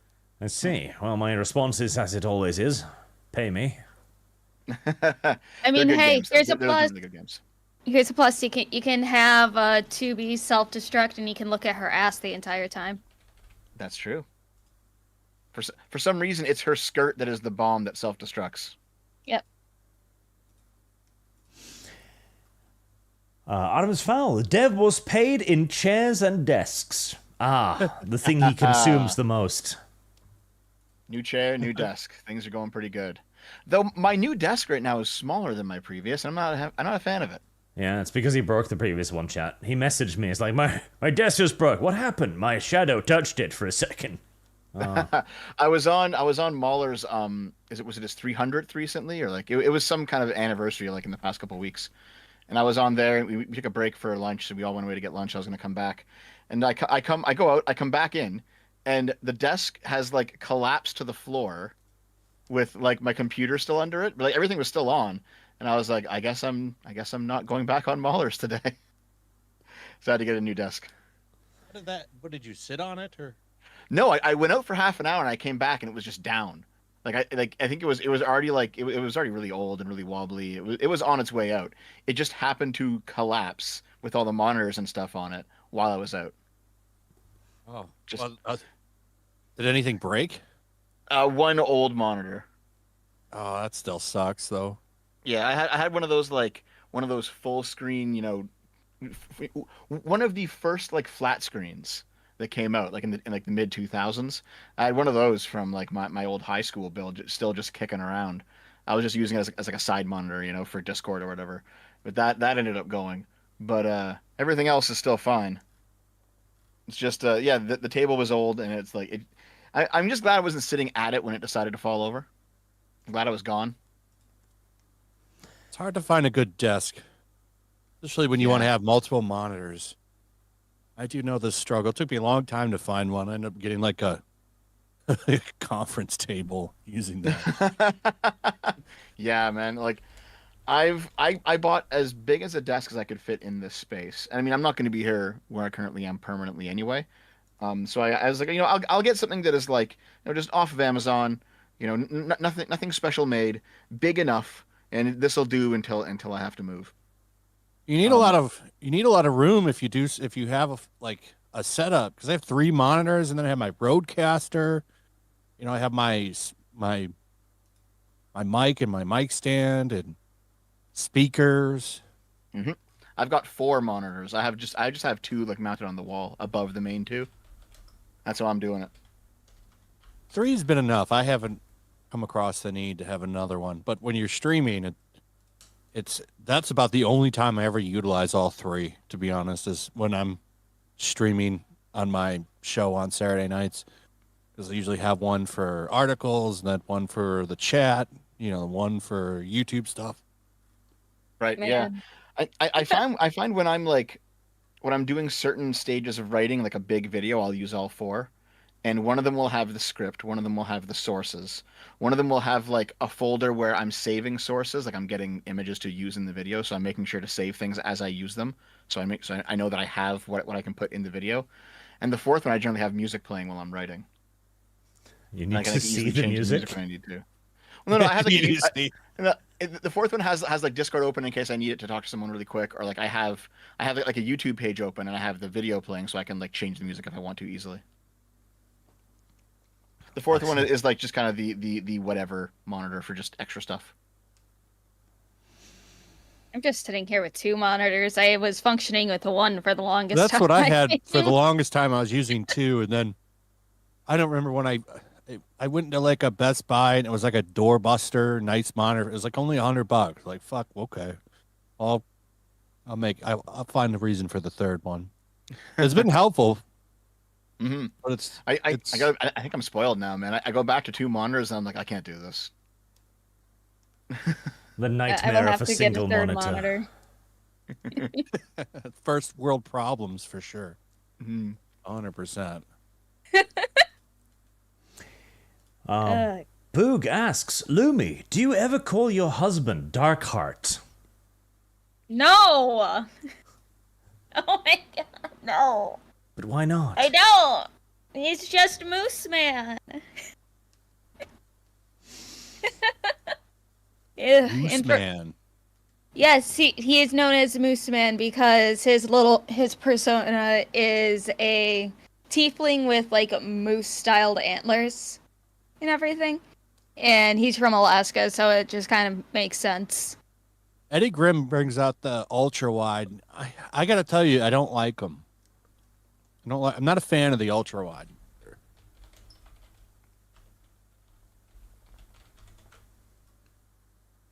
The ultra wide. Yeah, no, I prefer having 3. I've got 3 curved monitors surrounding me instead of one big one because it's easier to, delegate. Honestly, if they're separate. I agree. Car Forever. Bugs Bunny had all sorts of stuff. Bugs Bunny. And most of us loved it. As kids and adults, today's brain rot slob is either a preachy or smooth-brained Baby Shark copy. Yes, people forget. Those old cartoons, like and old propaganda movies as well. Oh god.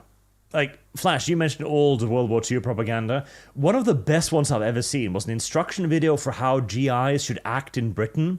And there was a segment where an old lady addressed a black person and invited him home for tea.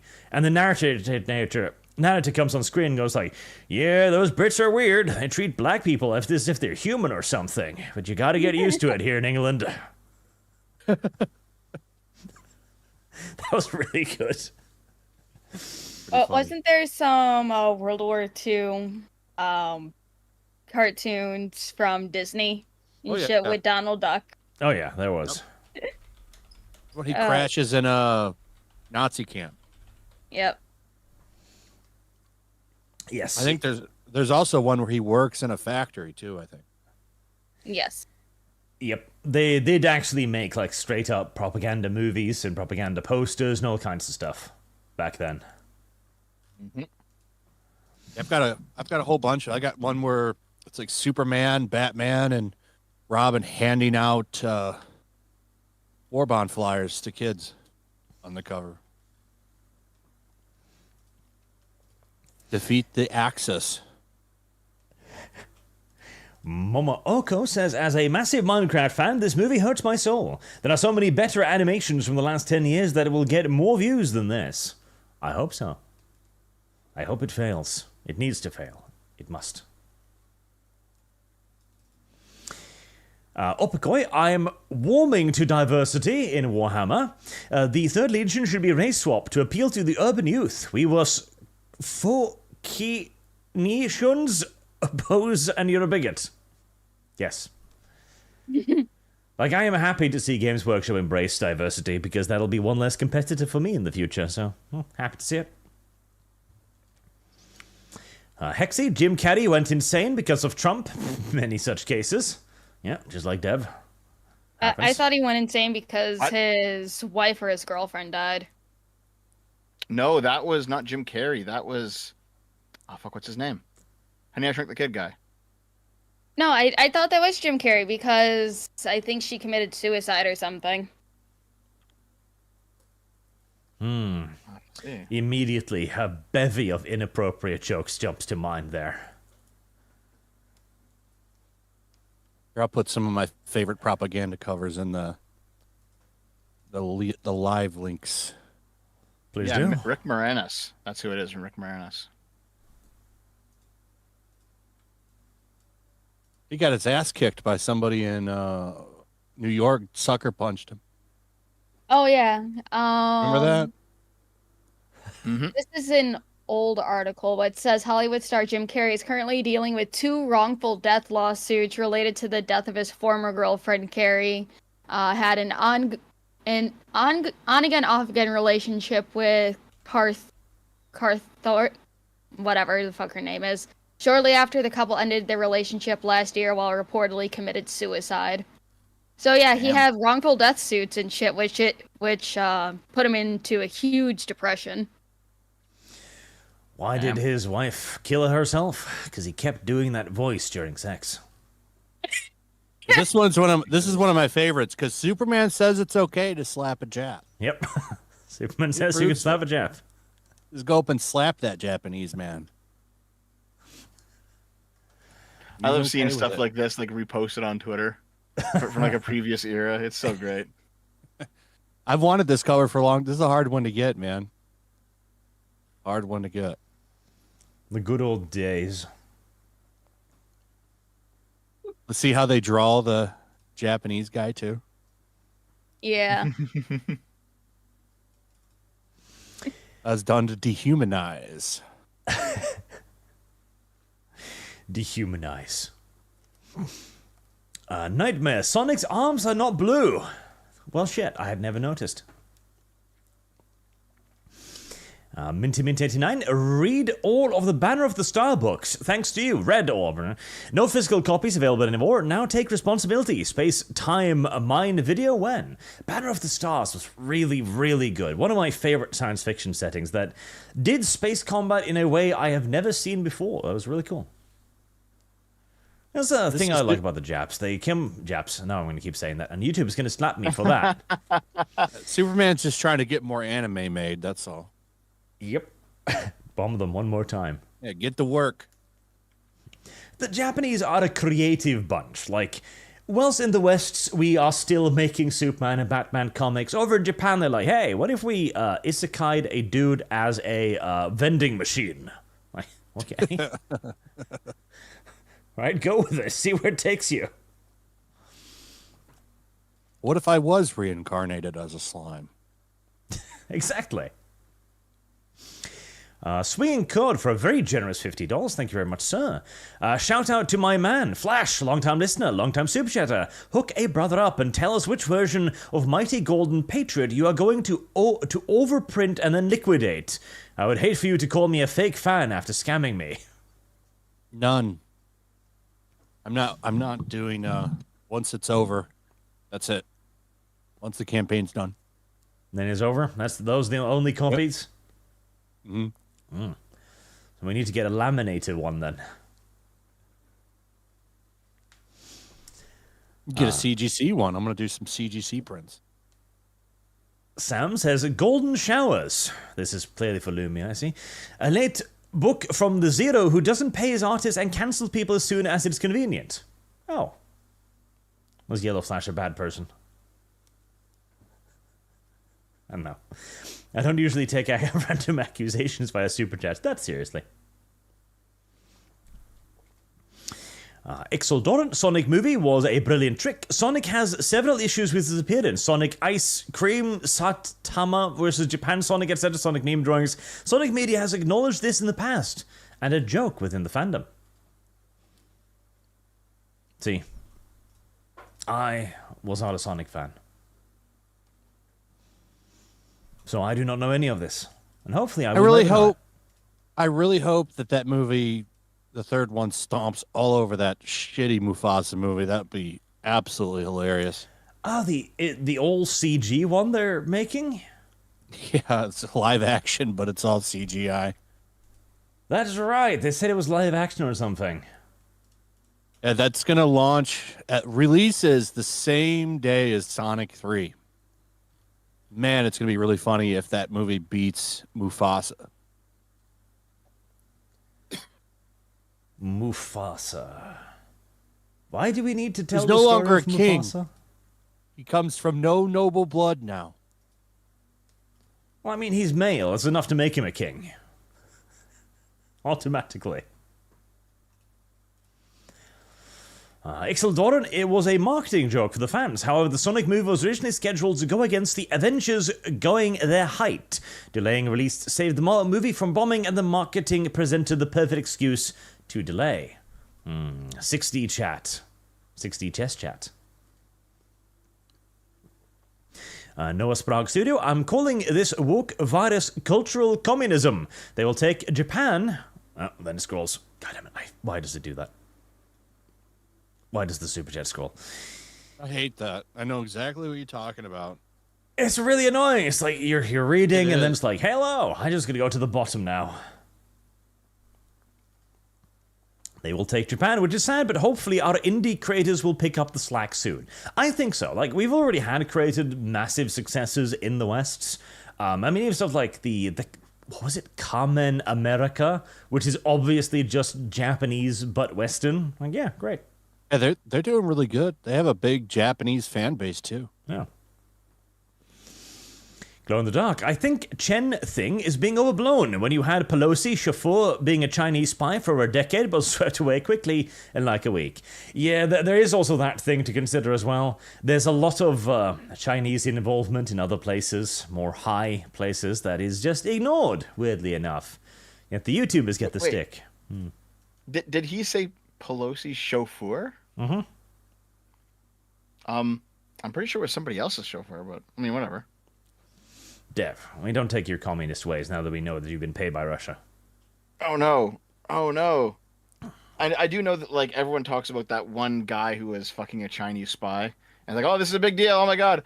If you look into the case, like he was banging her. He was banging her, by the way, but he was doing it I think before he ran for office, and as soon as he started running for office, people at the government were like, listen, dude, you got to break this off, and he was like, oh shit, and then he broke it off, and then like, that was the end of it. Like nothing ever came of that, but you know. Getting having sex with a Chinese spy just is a good internet story, you know. So it went viral. It is. It's a good What story. about that? What about that Democrat senator that was fucking the guy in the where they In the take all Senate that testimony? Yeah. Oh yeah, did you see the video of it where like he was just clearly naked in the chamber taking it? Unfortunately, yeah. It was Yeah. all over social media for a week. I tend to forget that, but thanks for reminding me. I think he got fired. I mean, I'd hope Yes, so. you did. Yeah. Like, I he don't was- think he was a anything staffer or happened something. to the guy that was fucking him, though. I don't think he got in trouble. Damn, he should. Yeah, he should, but Let me look it up. Let's see if anything happened. I mean, it's been a while. Let's look it up. Brendan Lucas says Lawrence Shen was terminated by YouTube, Instagram, X, Rumble, and Odyssey. Still up. All 4 Lawrence Shen YouTube channels are gone. Follow video link. It says terminated. Dev wrong again. Dev. I mean, it might be, but we went down the channel link and it just said deleted. So don't know what to say, man. The Rumble is still available, so that does poke a little bit of a hole in the whole she's just eating herself off the internet part, I guess. Has Dev been proven wrong yet again? Dev? Possibly. It's all the Russian money. That's the problem. Why are you hating? Can we still beat DEI if diversity hire wins the US election? I tell you this, if Kamala wins, that's going to be a festive period. I'm pretty sure that's going to be an interesting period in history. I think regardless of who wins, somebody's going to be rioting somewhere. Yeah. There's no way that election is going to go over well with the general populace, regardless. at least they were smart enough to delay the sentencing till after the election. Oh, that was a Could you imagine? strategic move, yeah, for everyone. How bad that would have been if they put him in jail and he's like while he's still campaigning. It would have been fucking hilarious. I would have been here for it. Like, it would have been bad, but it would have been funny. Well, the problem is, they knew they would hand a bigger win to Trump by doing it, because already the sentence itself is a little bit ridiculous, and then they're gonna slap this, what is in all essence, old man, harmless old man with a jail sentence. Like, it would look incredibly poorly. Like, it would bring a lot of sympathy to Trump. Listen, I've said this a dozen times on this show over the past year. I still think this is the making of a comedy movie. All right, Trump goes to prison. He's in lockup, but his Secret Service detail has to go with him. Why not? That is comedy gold. Where you have like gangs in prison and stuff, and Trump's got like his Secret Service guys there, The biggest or gang. he's running the country from prison. You should go to jail just for a little bit, just as a performative thing. Should I? Should Let's you? see here. I looked it up. I mean, you should do. Aiden, whatever his fucking name is. It's some Polish name. He was the guy getting fucked in the video. He's no longer employed by the U.S. Senate, but there's no evidence on who is actually fucking him. Like, it seems like his partner is still unknown. Oh, he never revealed the name. Yeah. So whoever he was taking it from, that guy's still a mystery. I assume they'd get rid of him if they knew who it was. Joe Smo says, Art, if you're wondering why everyone in indie comics can't just be friends, it's because scumbags like Eric July attack crowdfunding, saying that small creators are incapable of managing funds and should not be trusted. See, I have no frame of reference to any of this. That's not true. Yeah, I don't know. You think he talks about the people that take 7 years to put a book out? Like it's some Leonardo da Vinci painting. Yeah, to be fair, there are some stories of crowdfunding campaigns going fucking nowhere. I know, like Zoe Quinn. Yeah, Zoe Quinn ran that one game where like she put out a game where it was supposed to be an FMV game. She put it on crowdfunding. She took money. It's been like 7 years or some shit. And she was asked on Twitter a couple of years ago, and she's like, "Yeah, the money ran out. Sorry, the game's not coming out." It's like, what the fuck, dude?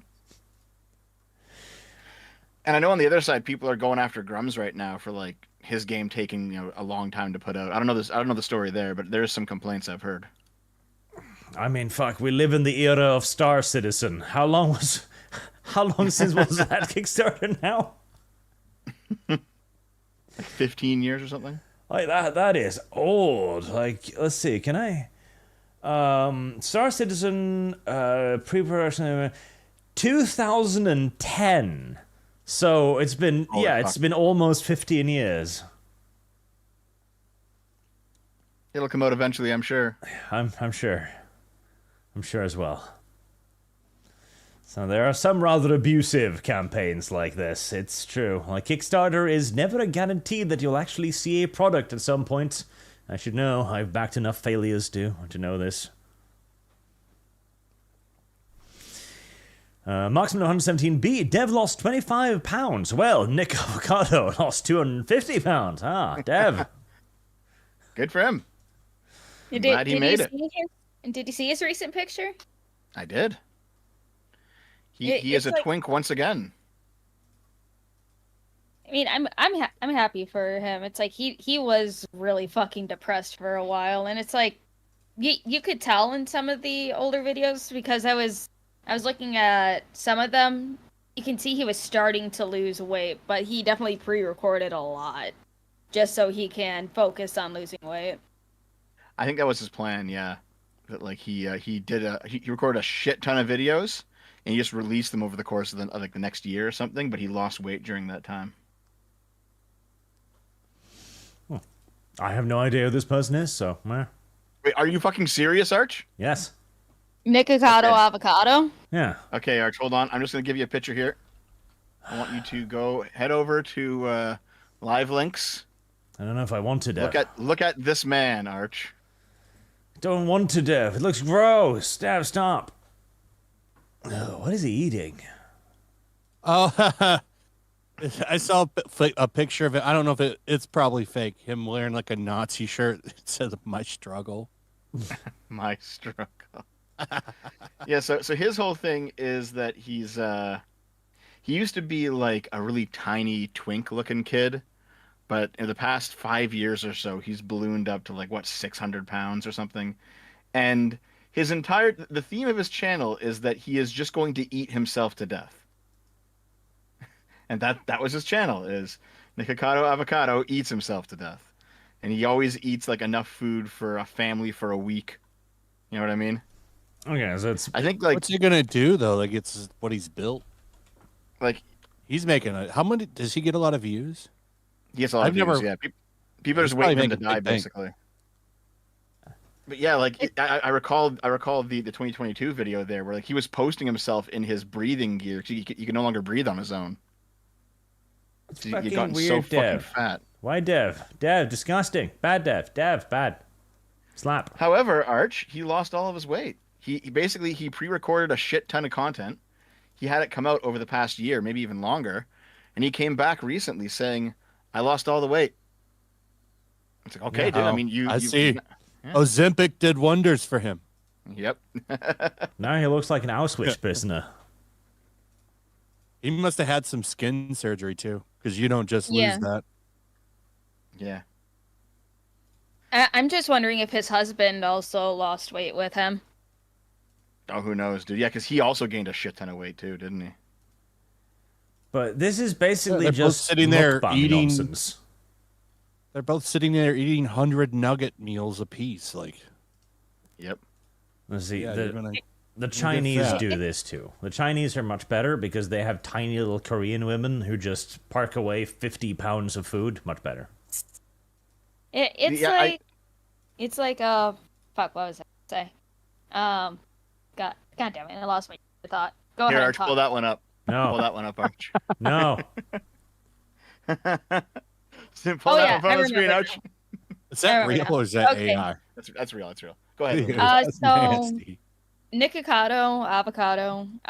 He was making a lot of money when he was still monetized because he was making like almost $10 million every year, I believe. But Mhm.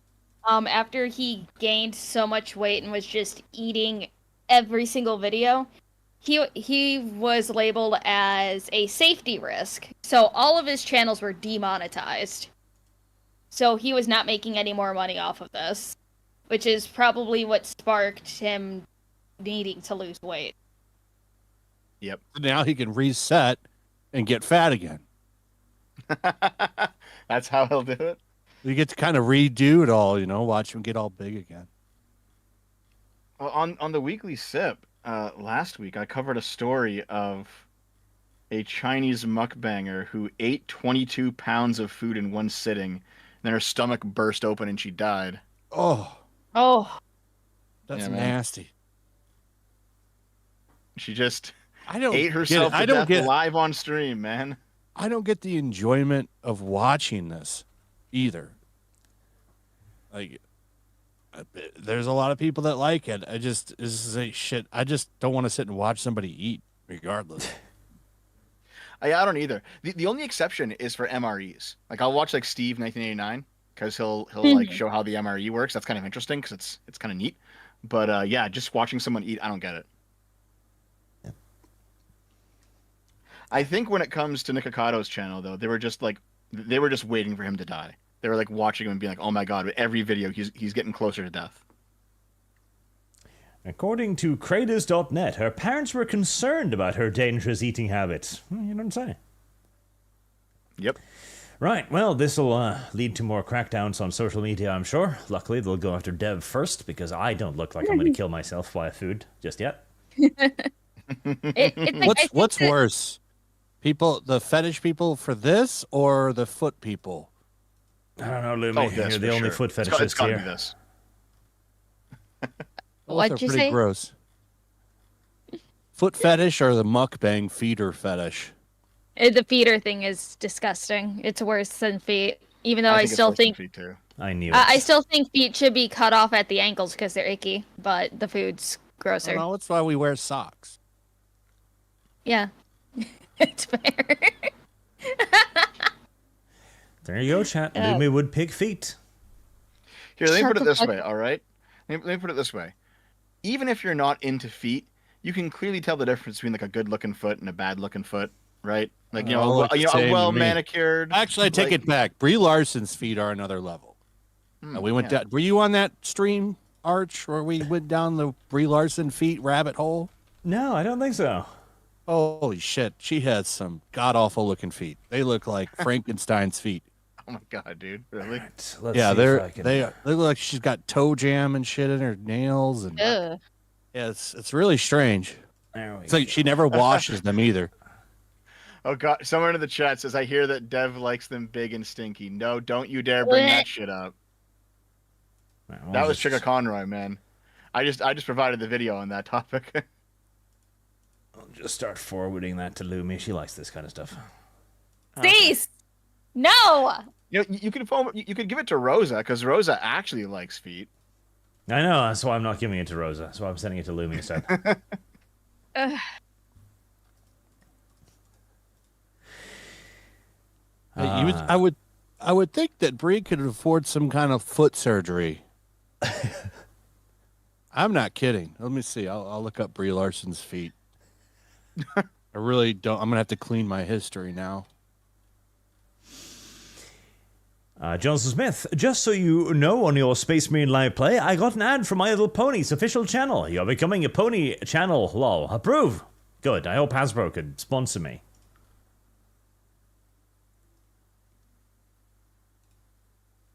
Oh Jesus, you're right. Hold on. Okay, here we go. I'm gonna put this in the thing.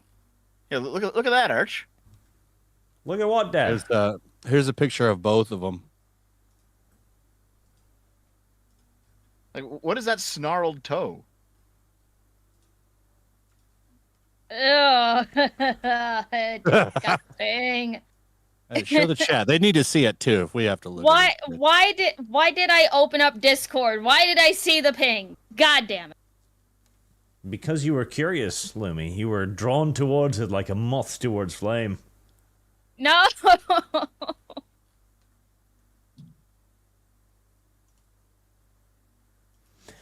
They're a little cleaner there, but if you look at the big toenail, you can kind of see the black around the edges.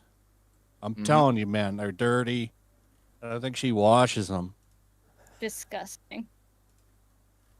You'd think she can afford a pedicure. Here, Arch, put this one up. Dev, why? Yes. Why not? We're having fun here today. Well, first I'm going to send it to Lumi. Why? Because if I have to, you have to. Chucky hates this. You're acting like I'm not in the stream server. There we go. Her feet make me wonder about her hygiene in general, to be honest. Or she just needs to get larger shoes, but she can't admit that she has large. I mean, look, you can see feet. the dirt in the one toe, like next to the smaller one. Pinky toe. Even that, like, look at that. It's got she's got the strangest celebrity feet.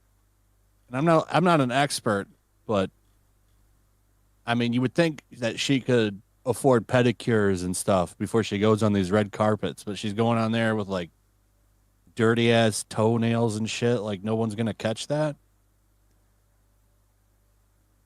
Come on. At least wash your feet, woman. Yeah. At least once. Artemis Fowl, here are the accusations we think we can prove in court, as an indictment is not a verdict, nor evidence of the claims made in the indictment. Oh, Dev is wrong yet again. Well, no, I said that, though. I said, like, an indictment isn't itself evidence. An indictment is the government saying, this is our case, this is what we think we can prove, we have the evidence for it. If we go to court, we're going to bring it forward, and then it'll be judged, right?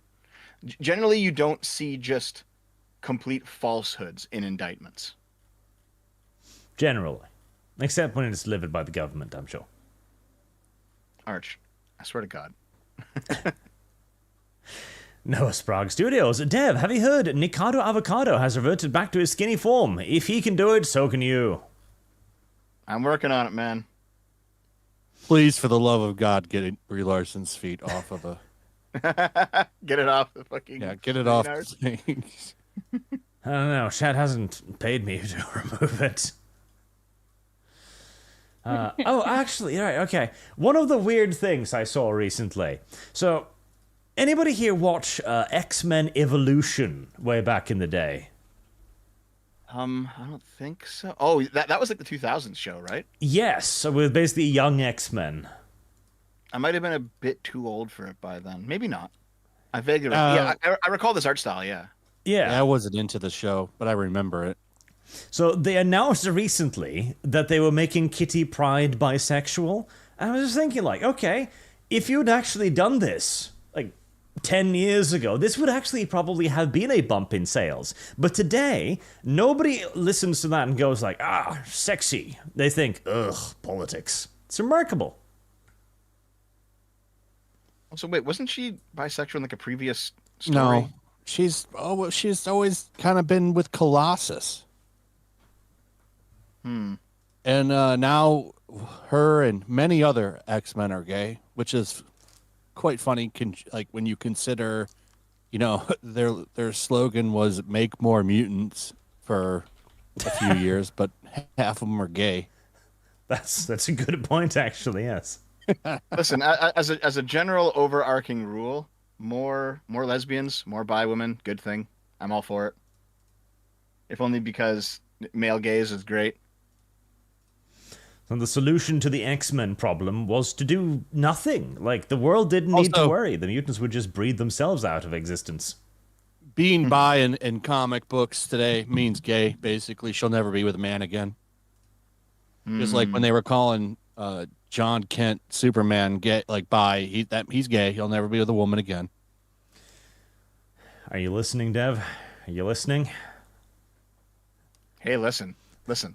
You're Two gay, cute Dev. girls kissing. I'm all for it. You're gay, Dev. You're not bi. You're gay. I'm with a woman. Yeah. Irrelevant. That's irrelevant. Yes. Oh, okay. Shit, Embrace. I gotta go inform her of that too. Embrace the label, Dev. Don't fight it. Don't resist. You can't resist for long, anyways. Hold on. Does that mean that Lumi's relationship with her guy doesn't count either? Because Lumi's No, bi. Are you no, bi, it Lumi? counts because I'm a woman. It doesn't count if you're a guy because you're just gay. Ah, yeah, that's true. Oh, okay. Is that the rule? It is now. Hmm. Marked ashamed. Arch, apologize for Norway making Dustborn. Dev, apologize for Canada making Concord. Oh God, did Canada what- make Concord? You know what I wanted to say about this Kitty Pryde thing is what's funny is when her and Colossus split up, they started to draw her a little bit younger, and they kind of aged him up and gave him this like dark lumberjack kind of beard and stuff, like almost kind of making it look like it would be creepy if they were together. Just little things. It's like when Iceman came out as gay, they made him look younger. I'm not kidding. Like they try to like de-age the characters when they turn them gay and make them look younger. They did the same thing with Tim Drake Robin when they made him gay or bi or whatever. They started drawing him like he was a young teenager. I mean, they gotta try and make them attractive, I guess. Can't have an ugly gay person. It's Hold on. creepy. Hold on a second, you fucks. Firewalk Studios is not in Canada. It's in Bellevue, Washington. Fuck you. Canada's innocent in this one. I mean, Washington is basically Canada at this point. Is it? Washington Yes. is the most American name. Washington is full of communists. And also really bad Chinese drivers. Also, Vosh lives there. Ew. You, Dev. Mama Oko, must go. Gotta go suffering more Dustborn. Gonna trigger all my best friends into doing what I want. Peace to Flash, Blub to Lumi, and read script, Bandev. Hang on, that was handwritten. Nice. Cuban 92, Brianna Wu, or Destined Position. Which will Dev take? Or Destiny Position. What is this even about? I don't know. Whenever I see Dev, like, and I'm wondering what his take is on something, I look up a Destiny video. So I would go for the latter. Oh God. Devstiny. Destiny. Yep. Gabriel Is that- Natia. Oh, go on. I saw a video of his. I didn't even know he had a son. Like his son arguing with him. Is that true? He doesn't have anything to do with his kid. Oh, there was. I think the his story is his kid's YouTube channel got demonetized or something because he made a video like pretending to go shoot his dad. Yeah, he said. Oh Destiny yeah, I is so seen cocked. that. yeah. So what happened is I think the Destiny and the kid's mom are not together, and she lives in Nevada and I think he's in Miami right now.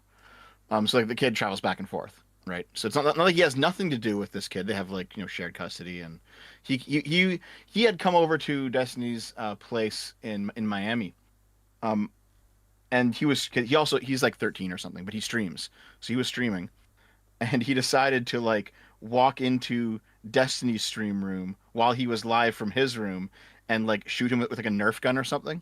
It was some sort of like toy gun, and he got Destiny in the back of the head, and Destiny said like, "What the fuck, dude?" And that's what got him banned. So he does have a promoting violence. relationship with his son, though. Yes, he does. Okay.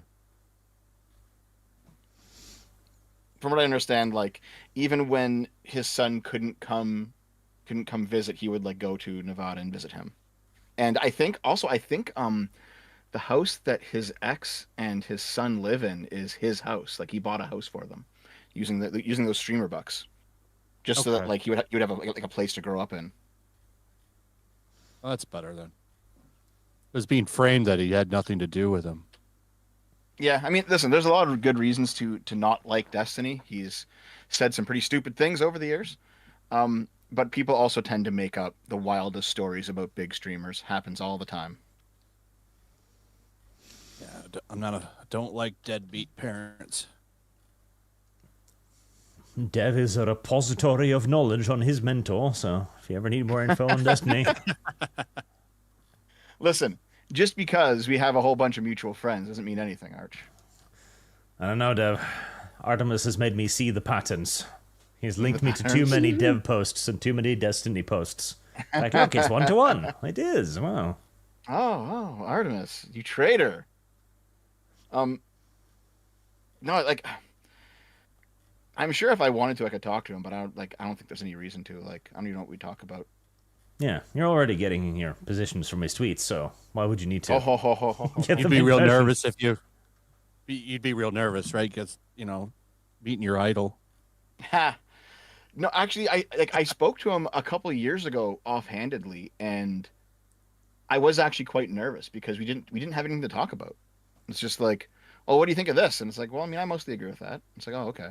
Yeah, that would be What a Dev's boring position with conversation, Destiny. you know? It's like, hold on, Dev's sister is like, Destiny, you need to tell me what to think. I'm lost. Fuck off. No, no, no. It was more like if it's specifically a debate show and you agree, well, there's no content there, right? And when we didn't agree, I was coming at it off the cuff, and I didn't have nearly the amount of knowledge to talk to somebody who's that charismatic. So I basically just like looked like a fucking retard because it's like, oh, I guess I'm stupid here, you know? Um, but yeah, like, I don't know. Honestly, aside from like this show, Arch, and then like EFAP sometimes, I've been kind of unplugged from a lot of people. I've been just doing my own thing, you know?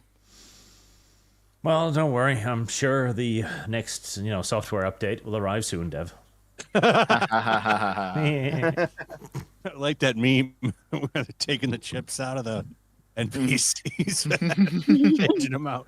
What was it when they had like Biden was too old, and then they switched it, Trump's too old. Yeah. Yeah. I know you guys have seen that. I've seen enough like NPC memes going around on all sides at this point. I love Like, those I- NPC like- memes. I think they're Like, great. like the guy was like, I support the current thing, and he has like 18 needles hanging out of his arm, and they're all like COVID vaccines. And then you have like, I support the opposite of the current thing, and it's like a MAGA hat wearing guy waving like a Russian flag, and I'm just like, okay, guys, you're just what the fuck, man.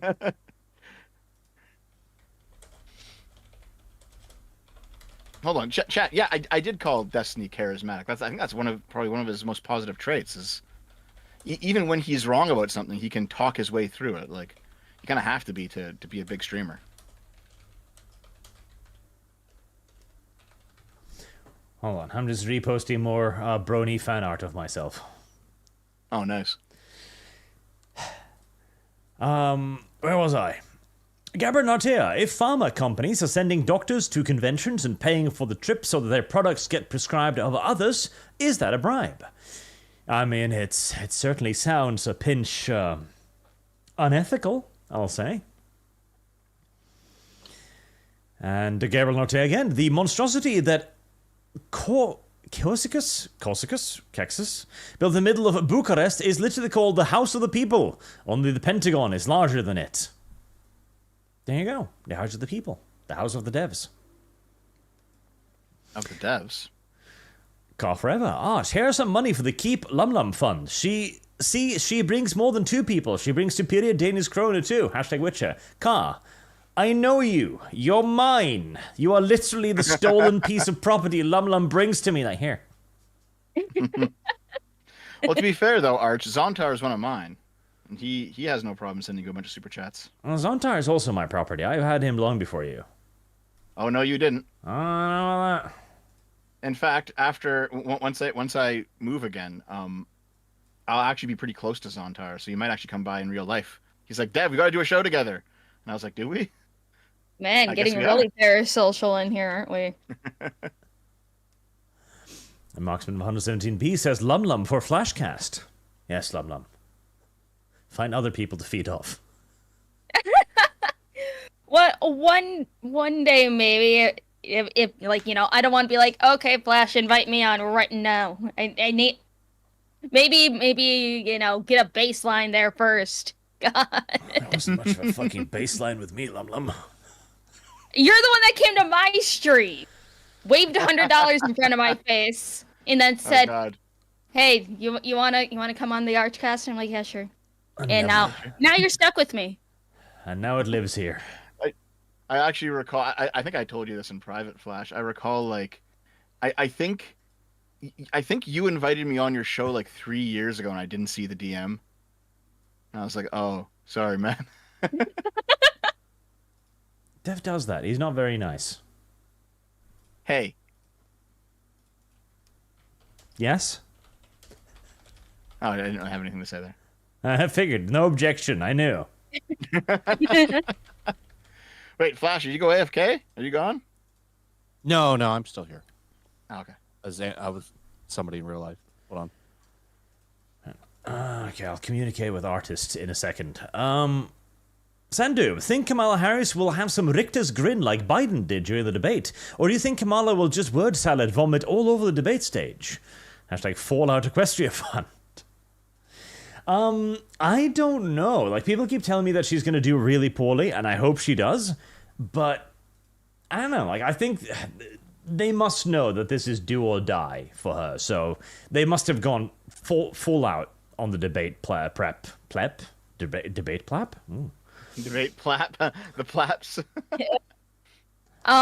She's been preparing for the past like couple weeks and leading right up to the debate. So Yeah, she yeah. must know how important this is. She's doing a lot of memorizing. I also they'll think give she's her gonna the do pretty questions. Easy to do well when they give you a lot of the talking points. I mean, they might. I'm not sure if it matters though, because like we all know, there's going to be a question about the border. There's going to be a question about Ukraine. There's going to be a question about Taiwan. Like, even if you don't get fed the questions, we all know most of the issues anyway. So I'm not sure that'll help. I think Kamala will do well, if only because Trump is not nearly as sharp as he was in 2016. Like you can tell his fast, punchy jokes at the expense of like Jeb Bush or whoever back then, they were hilarious. Like nowadays, he kind of goes on more like old man rambles, and it's like, okay, all right. Meanwhile, Kamala. Oh, you has a did get the history- software update. Well, no, Kamala though has a history of being very slippery.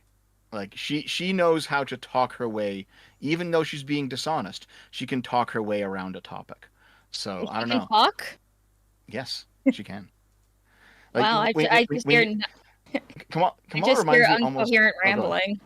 Ha! No, she reminds me of Nancy Pelosi, where like this is a person who clearly has talking points and clearly has no problem, telling some lies while she's on the stage, but she's not an idiot, you know. She seems like she could be like one of those really cutthroat politicians. So now, regardless of whether or not you like her, I think she has a decent chance of winning the debate. Of course, Dev takes the progressive position. I mean, someone already has said I don't to. like her, Arch. Yeah, you were paid to say that. Listen, by who? Ah, Wait, hold on. Russia? Who paid me to say I don't Russia like Kamala? likes her. Ukraine influencers. There you go, Ukraine. The new Ukraine company. But yeah, I think regardless of whether or not you want which one of them you want to win, I think Kamala might have an edge. We'll see. Yeah, a lot of those printers going burr and a lot of new voters showing up. And a long one from Zero Firewater. Except no, Dev, since we can see BlackRock and all these far leftists infecting Japan with their far left politics with the infinite money that the US printing. It's malicious since anime's popular. It's consistent logic compared to Dev with the government, where the government violates your rights in broad daylight, and Dev says it's not true. The government tells you that they did wrong. And What why... the fuck is he even talking about? What? Okay, listen, my friend. Okay, your schizophrenia is starting to cost you real money. You might need to figure that out. Okay. And so why can Israel interfere in American elections, but Russia can't? I'd have neither in American politics, but since both are sucking off Israel, I just see it as a double standard. Is Israel interfering? Israel is always interfering. Yeah. Are they? Always. I mean, the Jews are everywhere. Well, oh my boy, God. Lum Lum. Oh boy. So, if you look at the whole, what charges are being brought in terms of the Tim Pool thing, not against Tim Pool, but in terms of that story, it's basically failing to disclose, because you can take money from a foreign government. You just have to register as someone who's taking money from a foreign government. Most people who take money from Israel do that.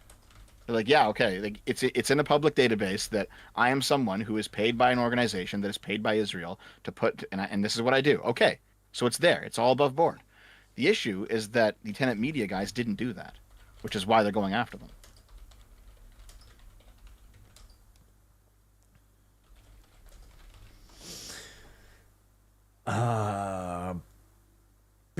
Mark your shame. Take this org needs more tax money.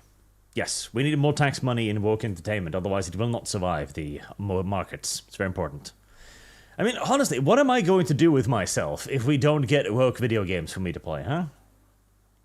Play good ones. Nah, nobody watches that, Dev. And Boog, thoughts on Nick Avocado's metamorphosis? Good for him? Unless he starts eating himself to death again, in which case he just prolonged his own suffering, which confuses me. Mr. Next Anyone, hey Flash, I see you hanging out with the Norwegian Giga Chad, the little Latinx, excuse me, sir, I corrected you there, mermaid, and of Dev is here. Did you like the silly games I sent Lumi? Yes, I do enjoy the games. I am going to be figuring out when I can stream them and everything, and I will be playing Dawn of War 2 probably in the next few weeks here. Good. And Mercenaries Anyone also says, I prefer the Doomcock interpretation. The whole movie is just a man who was beat out of his mind and the whole movie is all in his head. Snoot Game. About the Joker. And Snoot Game is already funded, Mercenary. It's already funded. It's already there. You don't need to pay me anymore. It's done. It's finished. Listen, if you fund it twice, Arch will do 2 playthroughs. I don't know about that. No, fund it twice and he has to 100% it. Lum. You know Achievement. you're in All of danger of being dragged into this as a voice actor, right? I mean, it'll Lum reconsiders its position. I mean, it'll make it entertaining, I guess. Marked ashamed. I caught combat cousins on the tithes before film studies for the Star Child. What they're doing to 40k is a crime, but hey, yeah, it's good for content. So, and Zero Firewater still waiting for that pro Trudeau trucker video, Dev. We all know you will lick the boots of the government, even without the threat of the government freezing your bank account. It's true, he does that, but he's paid for it, so it's freezing. It's that there doesn't come any money in unless he, does the correct thing. Listen, I'll repeat once again. The video will come out during the Canadian election because I want to do maximum possible damage to Trudeau. Yeah, it'll be 5 seconds long. It'll be Dev opening there, sitting there like, he didn't do nothing, guys. Goodbye.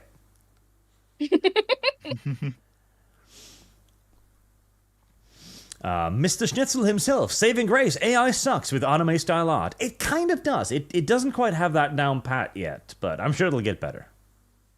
Listen, I'll show you some Rule 34 that completely blows that opinion out of the water. I don't know. I've seen some of it. It's not that good. Like it lacks the flavor of proper, anime pornography, I guess. It's good for generic thumbnails. Yes. Because like give me screaming anime girls, and it gave me like 7 of them for a thumbnail once. So Gabriel Norte, all previous chats for The Witcher, €12. Okay, I will note that down. Birdman, Minecraft movie is such a waste of money. Wish the Green Light Monarch G Team already. Wish they Green Light Monarch G Team already. So we can get Toho monsters already. My favorite is Gorosaurus. Oh, the Monster Universe thingies, yes. I mean, I get that kids are the demographic for that movie, but it's like, and the thing that's disingenuous though is when people are like, yeah, why do all these people have comments on a kids movie? It's like, well, you realize that when this came out, like most people were kids. I mean, it's how old is Minecraft? Very. now, isn't it? A lot of those people were kids, and now they're adults in their 20s and 30s. It was released in Nine- 2011, but it was first publicly playable in 2009. Yep. I mean, honestly, the Minecraft's core audience, like what the movie should be aiming for, is basically they should send out emails to all of the Minecraft VTubers and YouTubers and be saying, okay, who's your audience? There you go. There's your fucking demographic right there. Shouldn't be too hard.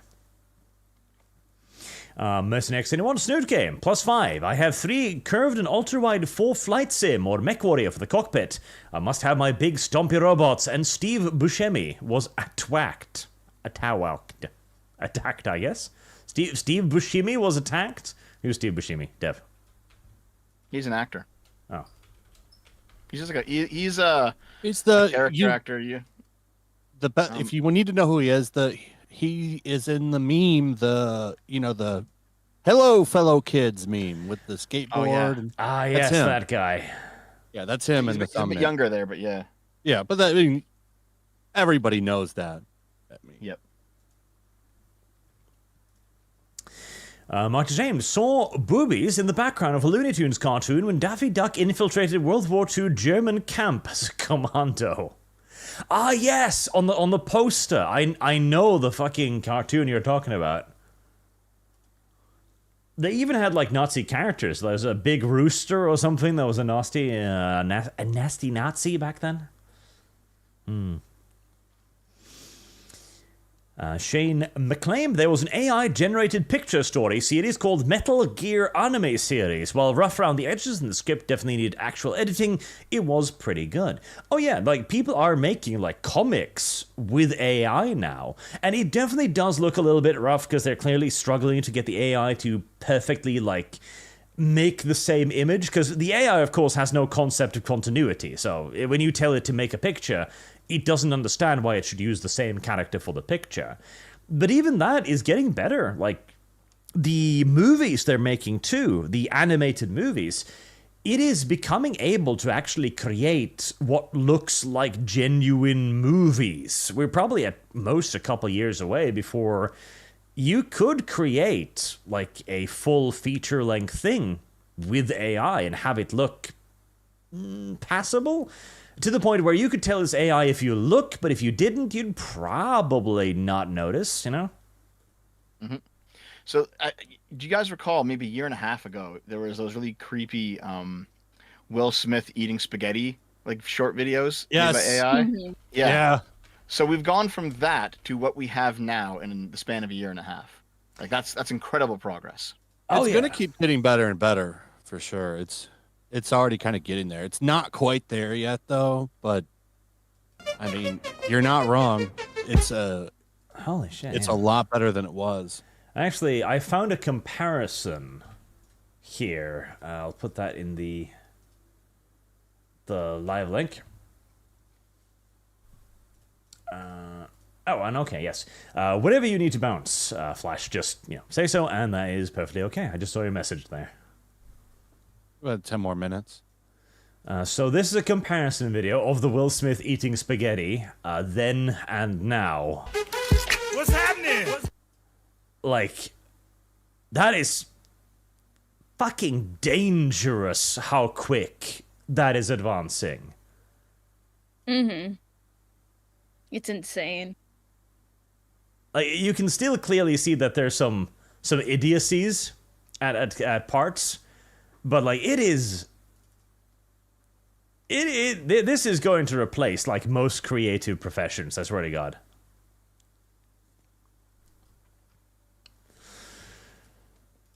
Scoffy the Strange. I only know Nicardo over that one time someone was heard being murdered in the background of his video. Oh yeah, that was a okay, you guys know the story? I do not know. I do not. Okay, so there was a murder case where I think it was like a husband was stabbing a wife to death or something. But Nikocado Avocados, one of his videos, caught it on camera because he lived in the apartment next door, and you could hear faintly in the background of the video as he's like eating and burping and just like chowing down. You could hear her screams. Oh. Jesus.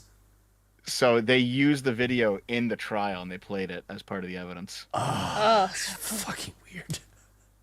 Yeah, it's kind of strange. But they used it to like establish a timeline because they knew when Nikocado had recorded the video. So they could establish, okay, so you were here at this point and this was happening. Like it was a big thing for a little while. Wow. Benjamin Snortkins, Brie Larson foot seems to have had one of her nails ripped out and it's turned into a piece of stone. Savvy has better feet, 11 out of 10. Sorry, not sorry.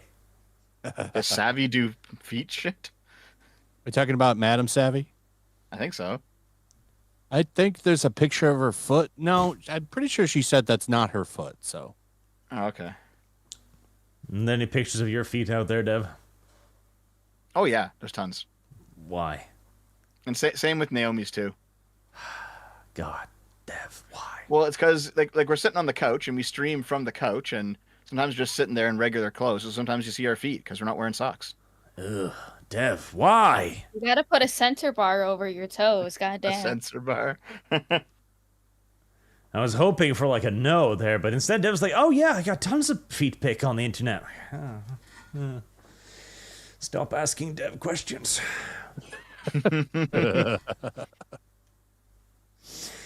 Dark Innovator, Lord Arch, our Lord and Savior, Rogue Trader Chaos playthrough. When? Possibly with the new DLC, I guess. I'm Marked Ashamed. Lumi, which game deserves their characters to be put into Splatterpunk more? Concord or Dustborn? If Rule 34 won't touch them, Guro will take them. I don't even think the gore whores will even take them, but I will get back to that answer once I play Dustborn, see who deserves to be gored more. Was it that game or was it Concord that didn't have any Rule 34? Both. Both of them? I believe that. That's Really? funny. It's strange that there are like there's some decent looking women in Dustborn. I mean, Oh. they're like personalities are fucking terrible, but like they're at least they're fuckable. But there's none of that in Concord. No. Even the characters that could look okay in Concord are ruined with bad coloring. There Like we go. some of the coloring and outfits on those characters are just god awful. Like the one guy who's missing, like his eye is messed up. He looks like he's wearing like rugby, well not rugby, but like football pad armor. It's really some of the strangest decision making I've ever seen in character design. And the guy who did it has made good stuff before. I looked at his LinkedIn, and he did a lot of work for Destiny, designing like the exotic guns and stuff. And some of those designs were pretty cool. So, I wonder. I would love to see like the notes and art direction that they gave him for those characters, He because they made something good intentionally and did a they- lot of that. They just told him to make it shit. Yeah, it kind of feels that way because everybody's pretty ugly in that game. Adam Yeah, Unfriended. Aesthetics are oppressive, you know.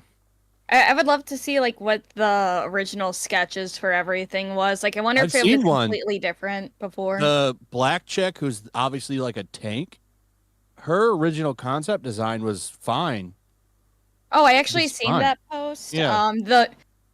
That was actually a fake post. Okay. The artist who did that picture quote retweeted saying someone stole my art and posted on Reddit. So, no, that was not the original concept art. That was just someone A improving the Game design. Rant and a bunch of outlets ran with that. Yeah. I Well, wasn't of sure course, if it was real or Internet not. ran with it. They don't look Yeah. into things more than surface level. It looked too good to be true. That's why I decided not to do anything on it. Because, like, yeah, this would be funny, and it would be too funny, so it's probably fake. Yeah, I do find that as terrible as some of the left wing media can be, the right wing media occasionally jumps on things too quickly. You mentioned last week, Arch, there was a story where it was like a faked subtitle for something that a bunch of right leaning people jumped on. It's like, no, that's obviously fake, guys. What was it? Do you recall? For the Tomb Raider thing. Oh, I remember that. Yeah, yeah. You can't be a Tomb Raider, Laura. It's like, oh, shut up. That's not real. It's obviously not real. Well, the thing though is you see some of that stuff, and there are shows and stuff that have said things There like are that shows that do in that. bad localization. It's hard to say some of that stuff. It's hard to tell sometimes. Oh no, I get it because like that is something that a progressive would say for sure. Like I understand that, but you still got to do your due diligence, you know. Such is life. The left has gone beyond parody. It's difficult to tell sometimes. But right, okay, so Flash got to go in a moment. Where can we found you? English. Find you! Yellow Flash 2 and just Yellow Flash as well. 2 channels, but the other channel is mostly just clips and game live streams. Very cool. And hopefully, if the @ system works again, you should be able to just click on the Yellow Flash @ in the title to go to Yellow Flash's channel. I hope. I see it. It's live on mine. Good. Mine. I don't know what's wrong with that system. Every time I do the @ thingy, it won't create the stream, so I've got to create the stream first, then do the @ thing. And even then, YouTube's like, I don't want to do this today. It's weird. Yeah, I ran into that problem, and what I did to get around is if you close out of it and then go back in, it'll let you do it. But if you edit the stream stuff, if you the description or anything, you have to do it all over again. Yeah. Which is kind of dumb. It's upsetting. It's like you just wrote out the huge descriptor in the comment section, and then you came up with a good title, and it's like, okay, schedule. It's like, couldn't. What do you mean you couldn't? Well, I don't know if you guys have noticed if you've ever copied a description from one video to another, you'll notice that all the ats break, right? So it's not just the text. Like YouTube has to actually detect it and then link it in, but it only detects it while you're typing it. So if you copy it in, it's just going to break automatically. Well, that is weird and gay. But there you go. Okay, definitely check out Yellow Flash. Do check out Rip Ascend for his comic, The Golden Patriot, as well. And thank you very much for being on today, Flash. Yeah, for sure. It was fun. It was great having you. It was nice Yeah. to meet you, Flash. Yeah, for Yeah, sure. same. Same to you. I To I get back think we on spoke again. at one point, but it's been a long time. But yeah, it's nice to meet you again. Last time I talked to you was when you were getting all that heat. Which time? There's been that's- many. That's kind of fair. Yeah. Dev enjoys getting himself into drama. I have clips of Dev going, I am a drama magnet.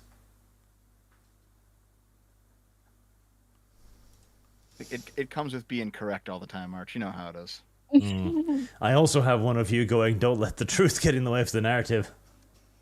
Okay, you actually fucking photoshopped that one. And can you prove We it, both know Dev? that Good you- pot stirring. Can you prove that, Dev, or are you just making random assertions now? I guess Dev I'll has have to one nothing. day. I'll have to. Actually, now I need to go find the Dev folder. Let's see. Hey, hold on. Lumi's the newest communist this time around. What? All those communist things you said last weekend? Yeah. Because I want to own a house? Yeah. That's communist. No, the funny thing is, like, obviously none of us here are actually communists. It's all just a joke. But like, there were things like Lumi, you were saying certain things about the topic, and I'm like, listen, if you just change this one word, it's the exact thing the leftists say.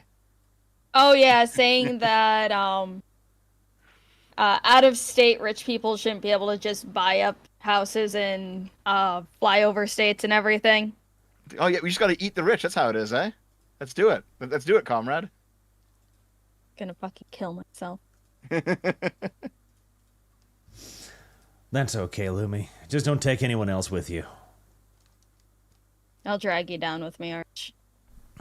Why me? It won't be hard to drag down Dev. Just gotta knock him over, and gravity will take care of the rest. That's mean. One of them is mean. Born that way, apparently.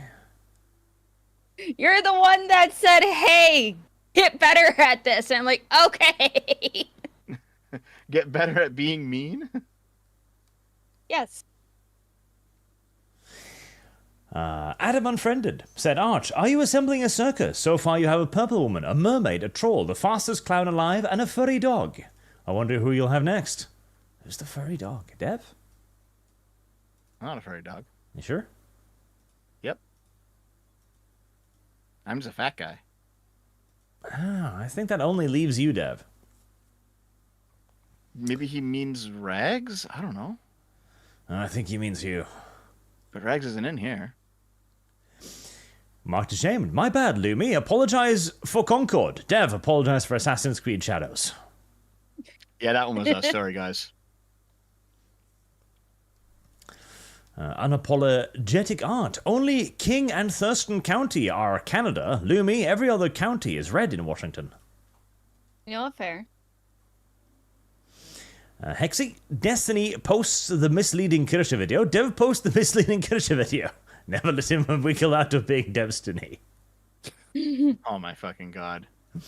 To be fair, you did eat that I gotta jump one. out, guys.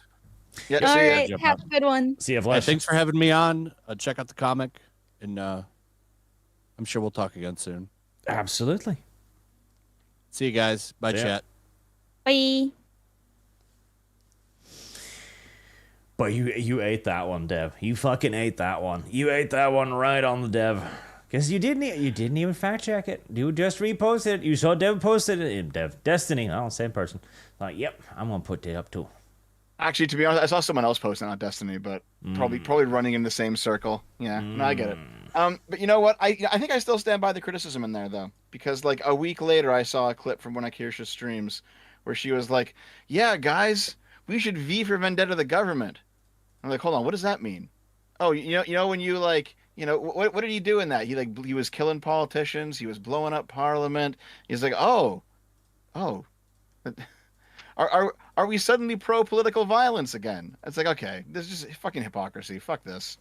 All right. Dev the drama vulture.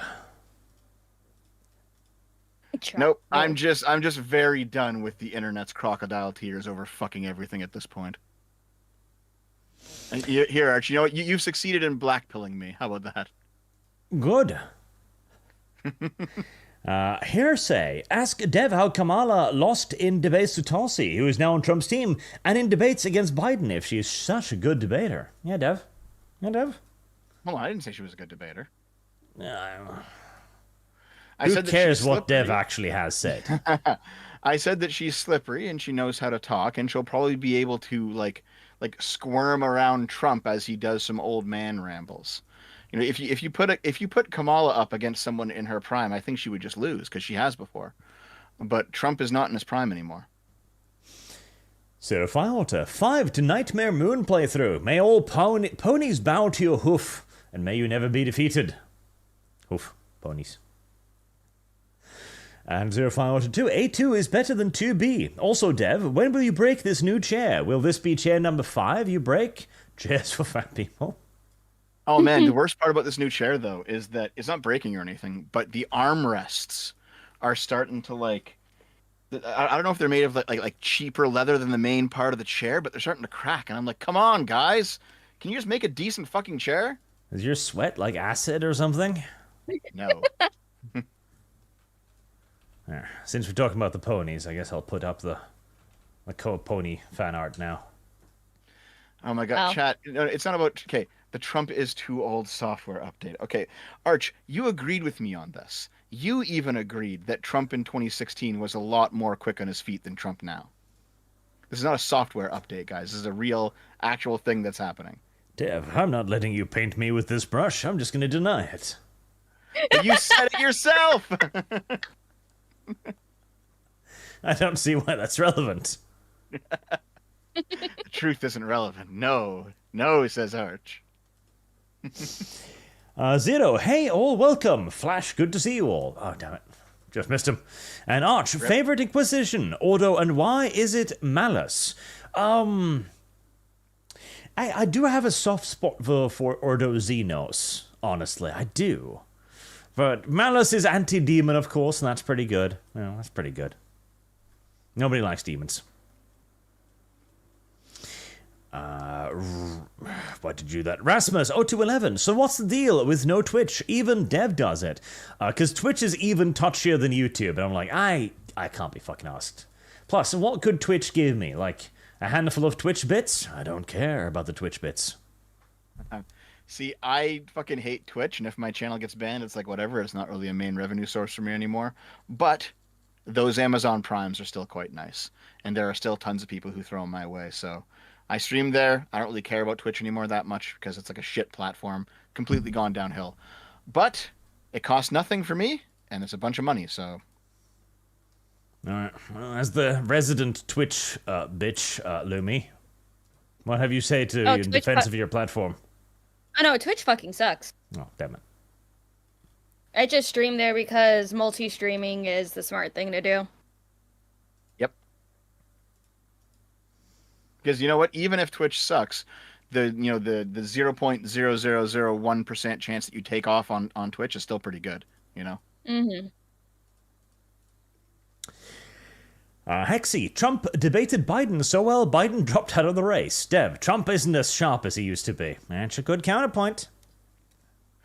Yeah, well, nah, man, that's not how it happened. Like, Arch, you and I were both there. It didn't matter who Biden debated at that point. He destroyed himself in that debate. It wasn't nothing Trump did. It was all Biden looking all fucking old. For reasons unbeknownst to me, Dev continues to expect Arch to back up his narrative when he understands that Arch needs not do this. Arch, you were there and you agreed. God damn it. I expect you to stand up for truth at least once. Once on one of these streams, you'll surprise me. Quoting Dev himself, don't let the truth get in the way of the narrative.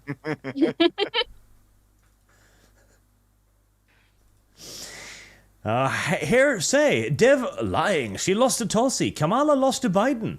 Yes, she did. She did. The only way I see her winning is basically if her expectations are so low that merely breathing coherently is enough for a win. No, I think it really is going to depend on how much Trump is tarnished from all the shit that's been thrown at him.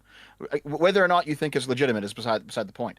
The fact that it has been thrown at him and his reputation has been dragged through the mud, that's going to matter more. I think the Democrats could have run anybody, and that still would have been the primary factor. Like, I think they're hoping that people are going to just hold their nose and vote for Kamala. Lucifer the Doberman, did Hunter Biden register as the politicians? Not yet, I don't think. Sadly. I'm sure he'll be president soon, though. I think he's talking about the foreign agent thing, where, like, you can take money from a foreign government as an American citizen, and I mean, the answer to that is, I think yes, actually. And also, it's different because he was employed by Burisma, and that was public. It's not the same thing. But yeah, I think so. I know that in the congressional hearing from the Hunter Biden thing, they went through all of his files, and they didn't really, everyone keeps saying, oh, it's for the big guy, the big guy. They like none of the financial records showed, any money going to Joe Biden. Like, that was all just made up fucking bullshit.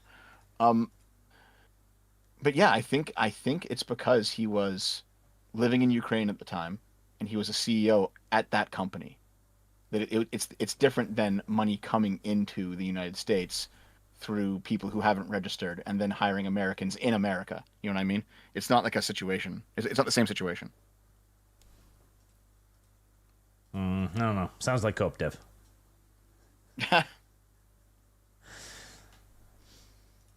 Doman, cool. Lum Lum. Also, Dawn of War 2 campaign is multiplayer. Okay, Lum. I'll probably have to see if Mr. Arch wants to carry my ass through it. No. Oh gosh. Yep. Well, you hating Arch? How is Space Marine 2? Think about buying.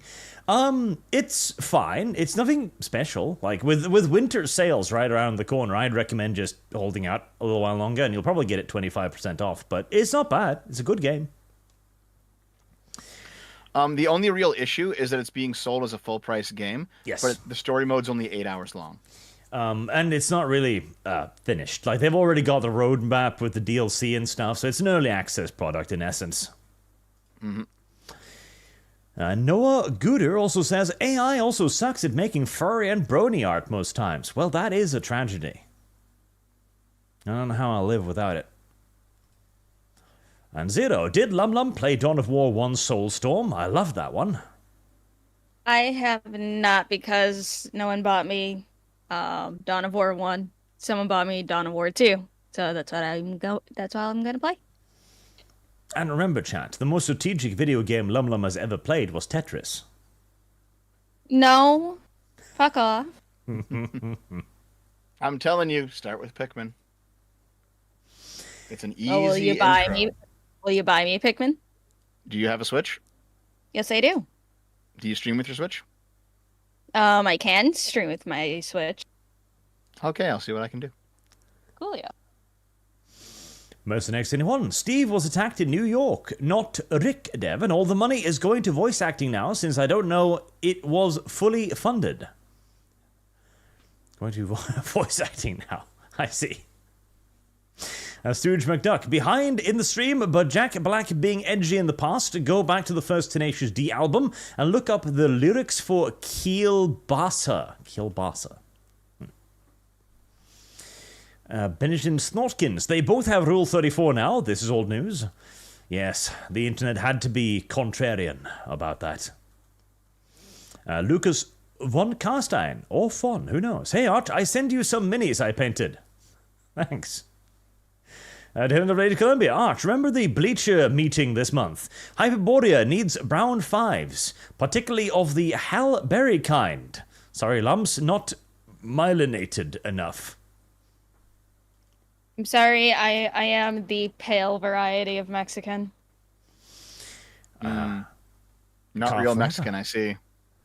Lum Lum No, it's question. because I have a medical condition that, revokes my melanin rights. I got alopecia, so I am just naturally pale. Do you feel represented by all the characters with weird skin conditions in these new woke games? No.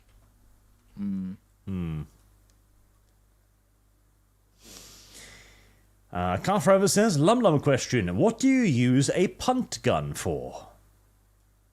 I have no idea. What do you use a punt gun for? Scaring birds. Scaring birds. I see. And killing No, elephants. I am not bald. I still have hair on my head. I just don't have body hair. Well, that's nice. I know. I save so much money on razors. Is it one of those things where you might go bald in the future? I do have some spots, like just small spots, that I will never grow hair back. It's mostly like right behind my ears and shit. But it's a hair, skin, and nail disease, so I lose hair very easily. So I don't have thick hair. I have very thin hair. I have very pale skin, and my nails used to fall out.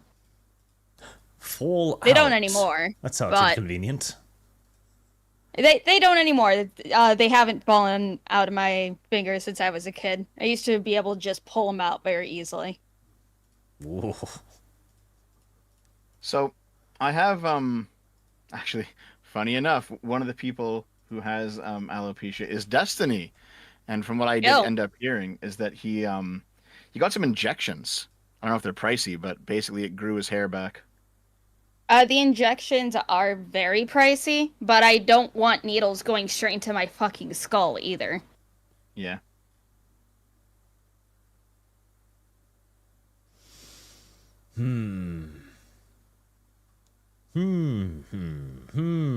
Needles. Car forever. Adam and Friended. Dog is Rags. Furry is Kibbs. I forgot the comma. Well, there you go. Okay. Wait, hold on. Is Kibbs' persona as a dog? I don't know. I thought it was I a thought fox. Kibbs was a cat. Kibbs is just like a generic furry. He is a generic furry, it's true. Chuckles Desu, I mean Trump saying that he did beat Medicare, beat it to death, is classic Trump. It was classic Trump. It was, yep. He definitely had his moments. But like I went back and watched 2016, his like, or like 2015, like his primary debates, and compared them to the debate a couple months ago, and there's no comparison. Trump has slowed down a lot. And like that's people are saying, "Oh, Dev, you have TDS." No, he got old, man. We all get old. It's gonna happen to all of us eventually. You know, it's not an insult. It is what it is. Like, Trump's what, 78 years old? He can't be young forever. Tenacious B. Dev is in a good mood. Did another Trump supporter father get shot again when Jesus. When D&D coming back with Sargon, Dev, V, and Kips? If D&D comes back, it will be with a completely new bunch. I'm thinking of vampires, honestly. I'm thinking vampires. Wait, a completely new bunch. Arch, are you abandoning Dev? Well, Dev is a new bunch. Oh, okay. Like, Yeah, it'll be listen, fun I to really teach enjoyed Lumi it. vampires. Like, Lumi, look at this. This is last round of vampire. Like, Lum's excited noises. This is the part where Dev raped to death 25 Soviet prisoners of war in a tent. There's only 5, by the way. Only 5. Listen, that first vampire campaign was a lot of fun. This is the It'll part be- where a it'll be fat my lion broke containment and ate hundreds of Russians. Jesus. I mean, it'll be my first time doing any like TTRPG stuff. I've always wanted to, do a campaign of really anything, but I've never had the time because I'm busy. Don't worry, Yeah. Lum. It'll still be your first time because you'll be doing this for profit, so you will remain a TTRPG virgin forever. I hate you. It's kind of the same way with me though. Like I can't afford to like take a night out and like play a game unless I'm streaming it, you know? Well, it's like I just don't have free time overall. It's like when I'm not streaming, I have other shit that I need to do. It's like my most freed up period of time that I have coming up will be when I am out of work for 6 weeks, or when kiddo gets her surgery done. So it's like, If anything, what I'll probably do is I'll do VTM, but I'll scrap the rule system completely, and I'll replace it with, honestly, fucking Rogue Trader system, just simple D100s, and I'll convert all of the vampire skills over. Because VTM has no combat rules at all. Like, you're supposed to resolve combat with a single dice roll. Like, no. Yeah, it was terrible for that. Like, I like the way the EXP was laid out. I like all the various skills and like, the physical skills, the magic skills. Like it was all great. But then combat's like, yeah, you both just roll strength, and whoever wins the roll wins combat. It's like, what the fuck? Yeah, like that's retarded. That is absolutely terrible. And the benefit with the Rogue Trader system is that it's extraordinarily simple because it's just a percentage-based dice system. There will be no need for complicated explanations. There will be no need for math. We'll just look at a table and go like, okay, your point score is 40. You need to roll 40 or below. Simple. It's fucking simple. Someone asked, why even play Vampire the Masquerade Cancer? I mean, it is like woke bullshit now, but it was made by, like, the previous iteration of Vampire the Masquerade was made by people who actually knew how to write a good story, and it wasn't woke bullshit back then, and they actually made a very compelling universe. Yep. Plus, I like the idea of Vampire World War II. That's just funny to me. Are we going back to it? Oh, yes. Are we going to go be Nazis again? Yes. It'll be an excellent introduction for Lum to the world of socialism from the ground up. yes, I can really dig into my German heritage here, I guess. You'll have an opportunity, Dev, to talk her out of being a communist and be a national socialist instead of an international one.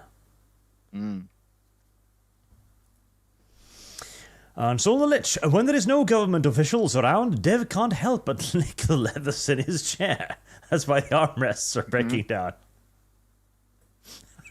That's a brilliant mental picture. Dev looks around, he's sitting there at the border of Yugoslavia and all the other countries. He doesn't feel oppressed for a moment, so he just leans down and starts sucking on the armrests. Boot leather. Oh, God. Why, Dev? Why? Why what? Why'd you do this, Dev? Why? I didn't. Everyone else did it. What happened? Zero Firewater. First of all, Dev, Art is reading multiple super chats. I thought they were the same one, okay? Fuck you.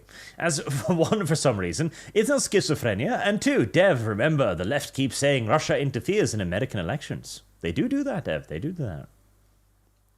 Yeah. Hold on. Like, just because the left says it does not mean that it's wrong. If you think Russia isn't interfering in American elections, you live in some alternate fucking universe. Of course they do. Here I say, Dev, you non-stop hate on Trump. You even claim he's the worst president in human history. You know out of the long list of worst presidents, and that on the back of Biden. Just saying people say you got TDS because you act like it. Yeah, Dev. Why, No. Dev? Why, Dev? Why? Listen, TDS is irrational.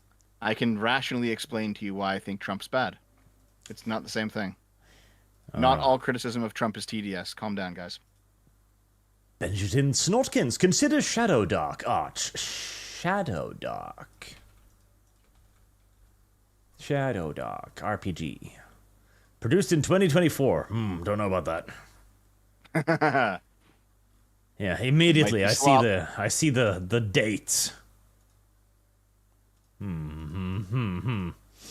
And Mushi Nino, whilst a rule slight VTM is amazing, Arch, consider PDQ to give you TV-style Buffy or Blue Bloods type vampire tabletop RPG.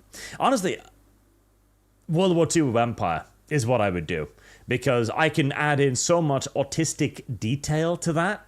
Because we were having a good story going in the Vampire Tabletop RPG. I really think so. With how the vampires were dealing with the fact that they were no longer the dominant species, that the Nazis were taking over, etc., ruining the masquerade, trying to weaponize them. That was a good story we were having going there. The only problem is I had to make up the fucking rule system for the combat on the fly. Like, if I can just make that properly, that'd be much better. Yeah, I think that would be fun. That would be fun. Besides, the other thing, we could do another 40k setting, but what setting would we even do? I guess we could redo Lurking Hunger. That could also work. Maybe I'll do another vote once I get around to it. If we're gonna do Lurking Hunger or VTM. I think every single one of these campaigns ended not because we actually hit an end point, but just because people didn't want to play it anymore. I've been in 4 campaigns now. They've always kind of petered out, you know? Most campaigns do. It's very rare you arrive at an actual ending to a campaign unless you have a very dedicated group. I mean, Skaven was still going strong, but then Kibbs lost his job, and it's like, well, gotta stream in for 17 hours a day now. I'm like, okay. Yep, Kibbs had to go and be a full-time streamer. Yep. Kibbs the traitor. We could have just done it on his channel, for fuck's sake. We could have, but he was a gay boy. Old faggot. It's weird. A little gay boy. Well, he pretty much is at this point. Like, he is, yeah. Well, He's he did the whole like male like female VTube model thing, and he always puts like his character with giant tits in every single fucking thumbnail. And he is sitting on a dildo constantly whenever he's doing these streams. Yep. And it's like, Kibbs, you're just transitioning yourself, all right? he does do that. You are transitioning for money. You have the fucking thigh highs. Like, just come on. Yep, absolutely. Voice the programmer sucks. That's the starting drug. Starting the skirt fund. He absolutely is. Well, weirdo. Benjamin Snorskin, Shadow Dark is really good. Deliberately apolitical. But what if I want to tell the story about how National Socialism and International Socialism had a disagreement? That's a political story. Yeah, definitely thinking Vampire could be fun. Vampire would be funny. Just because it's a nasty little setting, too. And it's nice and controversial. Artemis Fowl, Dev, people can rationalize themselves into any position. Conspiracy theorists can be some of the most well-read individuals. Your TDS is no different. Yeah, I know, but I haven't seen any good arguments against the Eastman Memo stuff yet.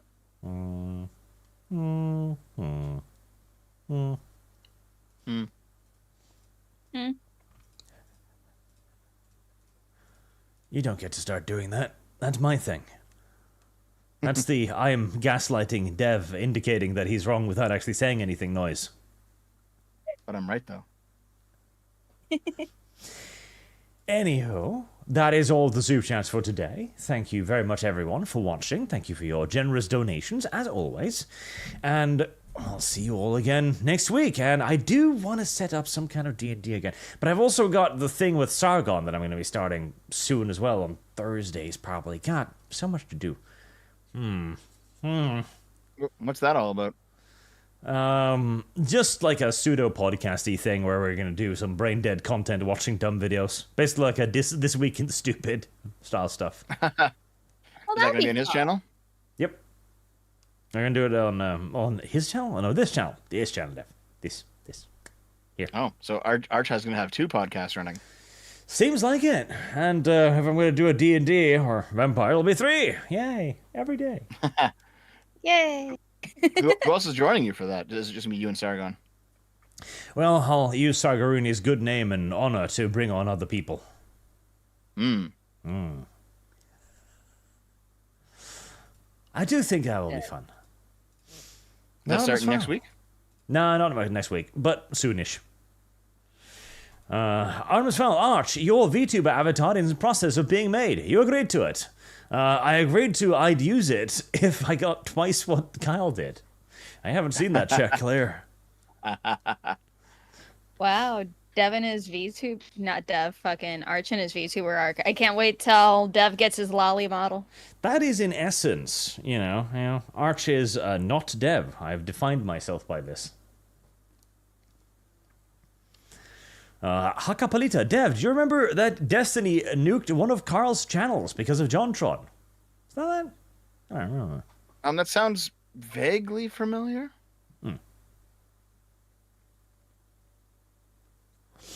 I think Sargon's still demonetized. He is, yes. He is. He is monetized on Twitch, though. He's got a Twitch channel. So you can go and check him out there on Twitch. Twitch. Twitch hasn't demonetized him yet, nor removed him, so that's pretty good. But yes, Man. what was that, Lum Lum? You made a noise. Lum Lum. No, What do you want, Lum Lum? I'm Now you're gonna have to I come am up with not- something useful. Come on. I am not looking forward to having to play Dustborn, but I got a couple hours to relax, get some drinks ready. So 2 hours. It's And going to be a then good time. Lum Lum Eh. chose self-deletion. No, I just choose intoxication. Artemis Fowl, Kyle did it for free. The model will be twice as expensive. Not my meaning, little bad Berkimus. I mean, if you need a model artist and a rigger, I can throw some people your way. There you go. Lum Lum will help. But now, good night, everybody. And see you all Good night, again guys. other days, other weeks, other hours, other dates.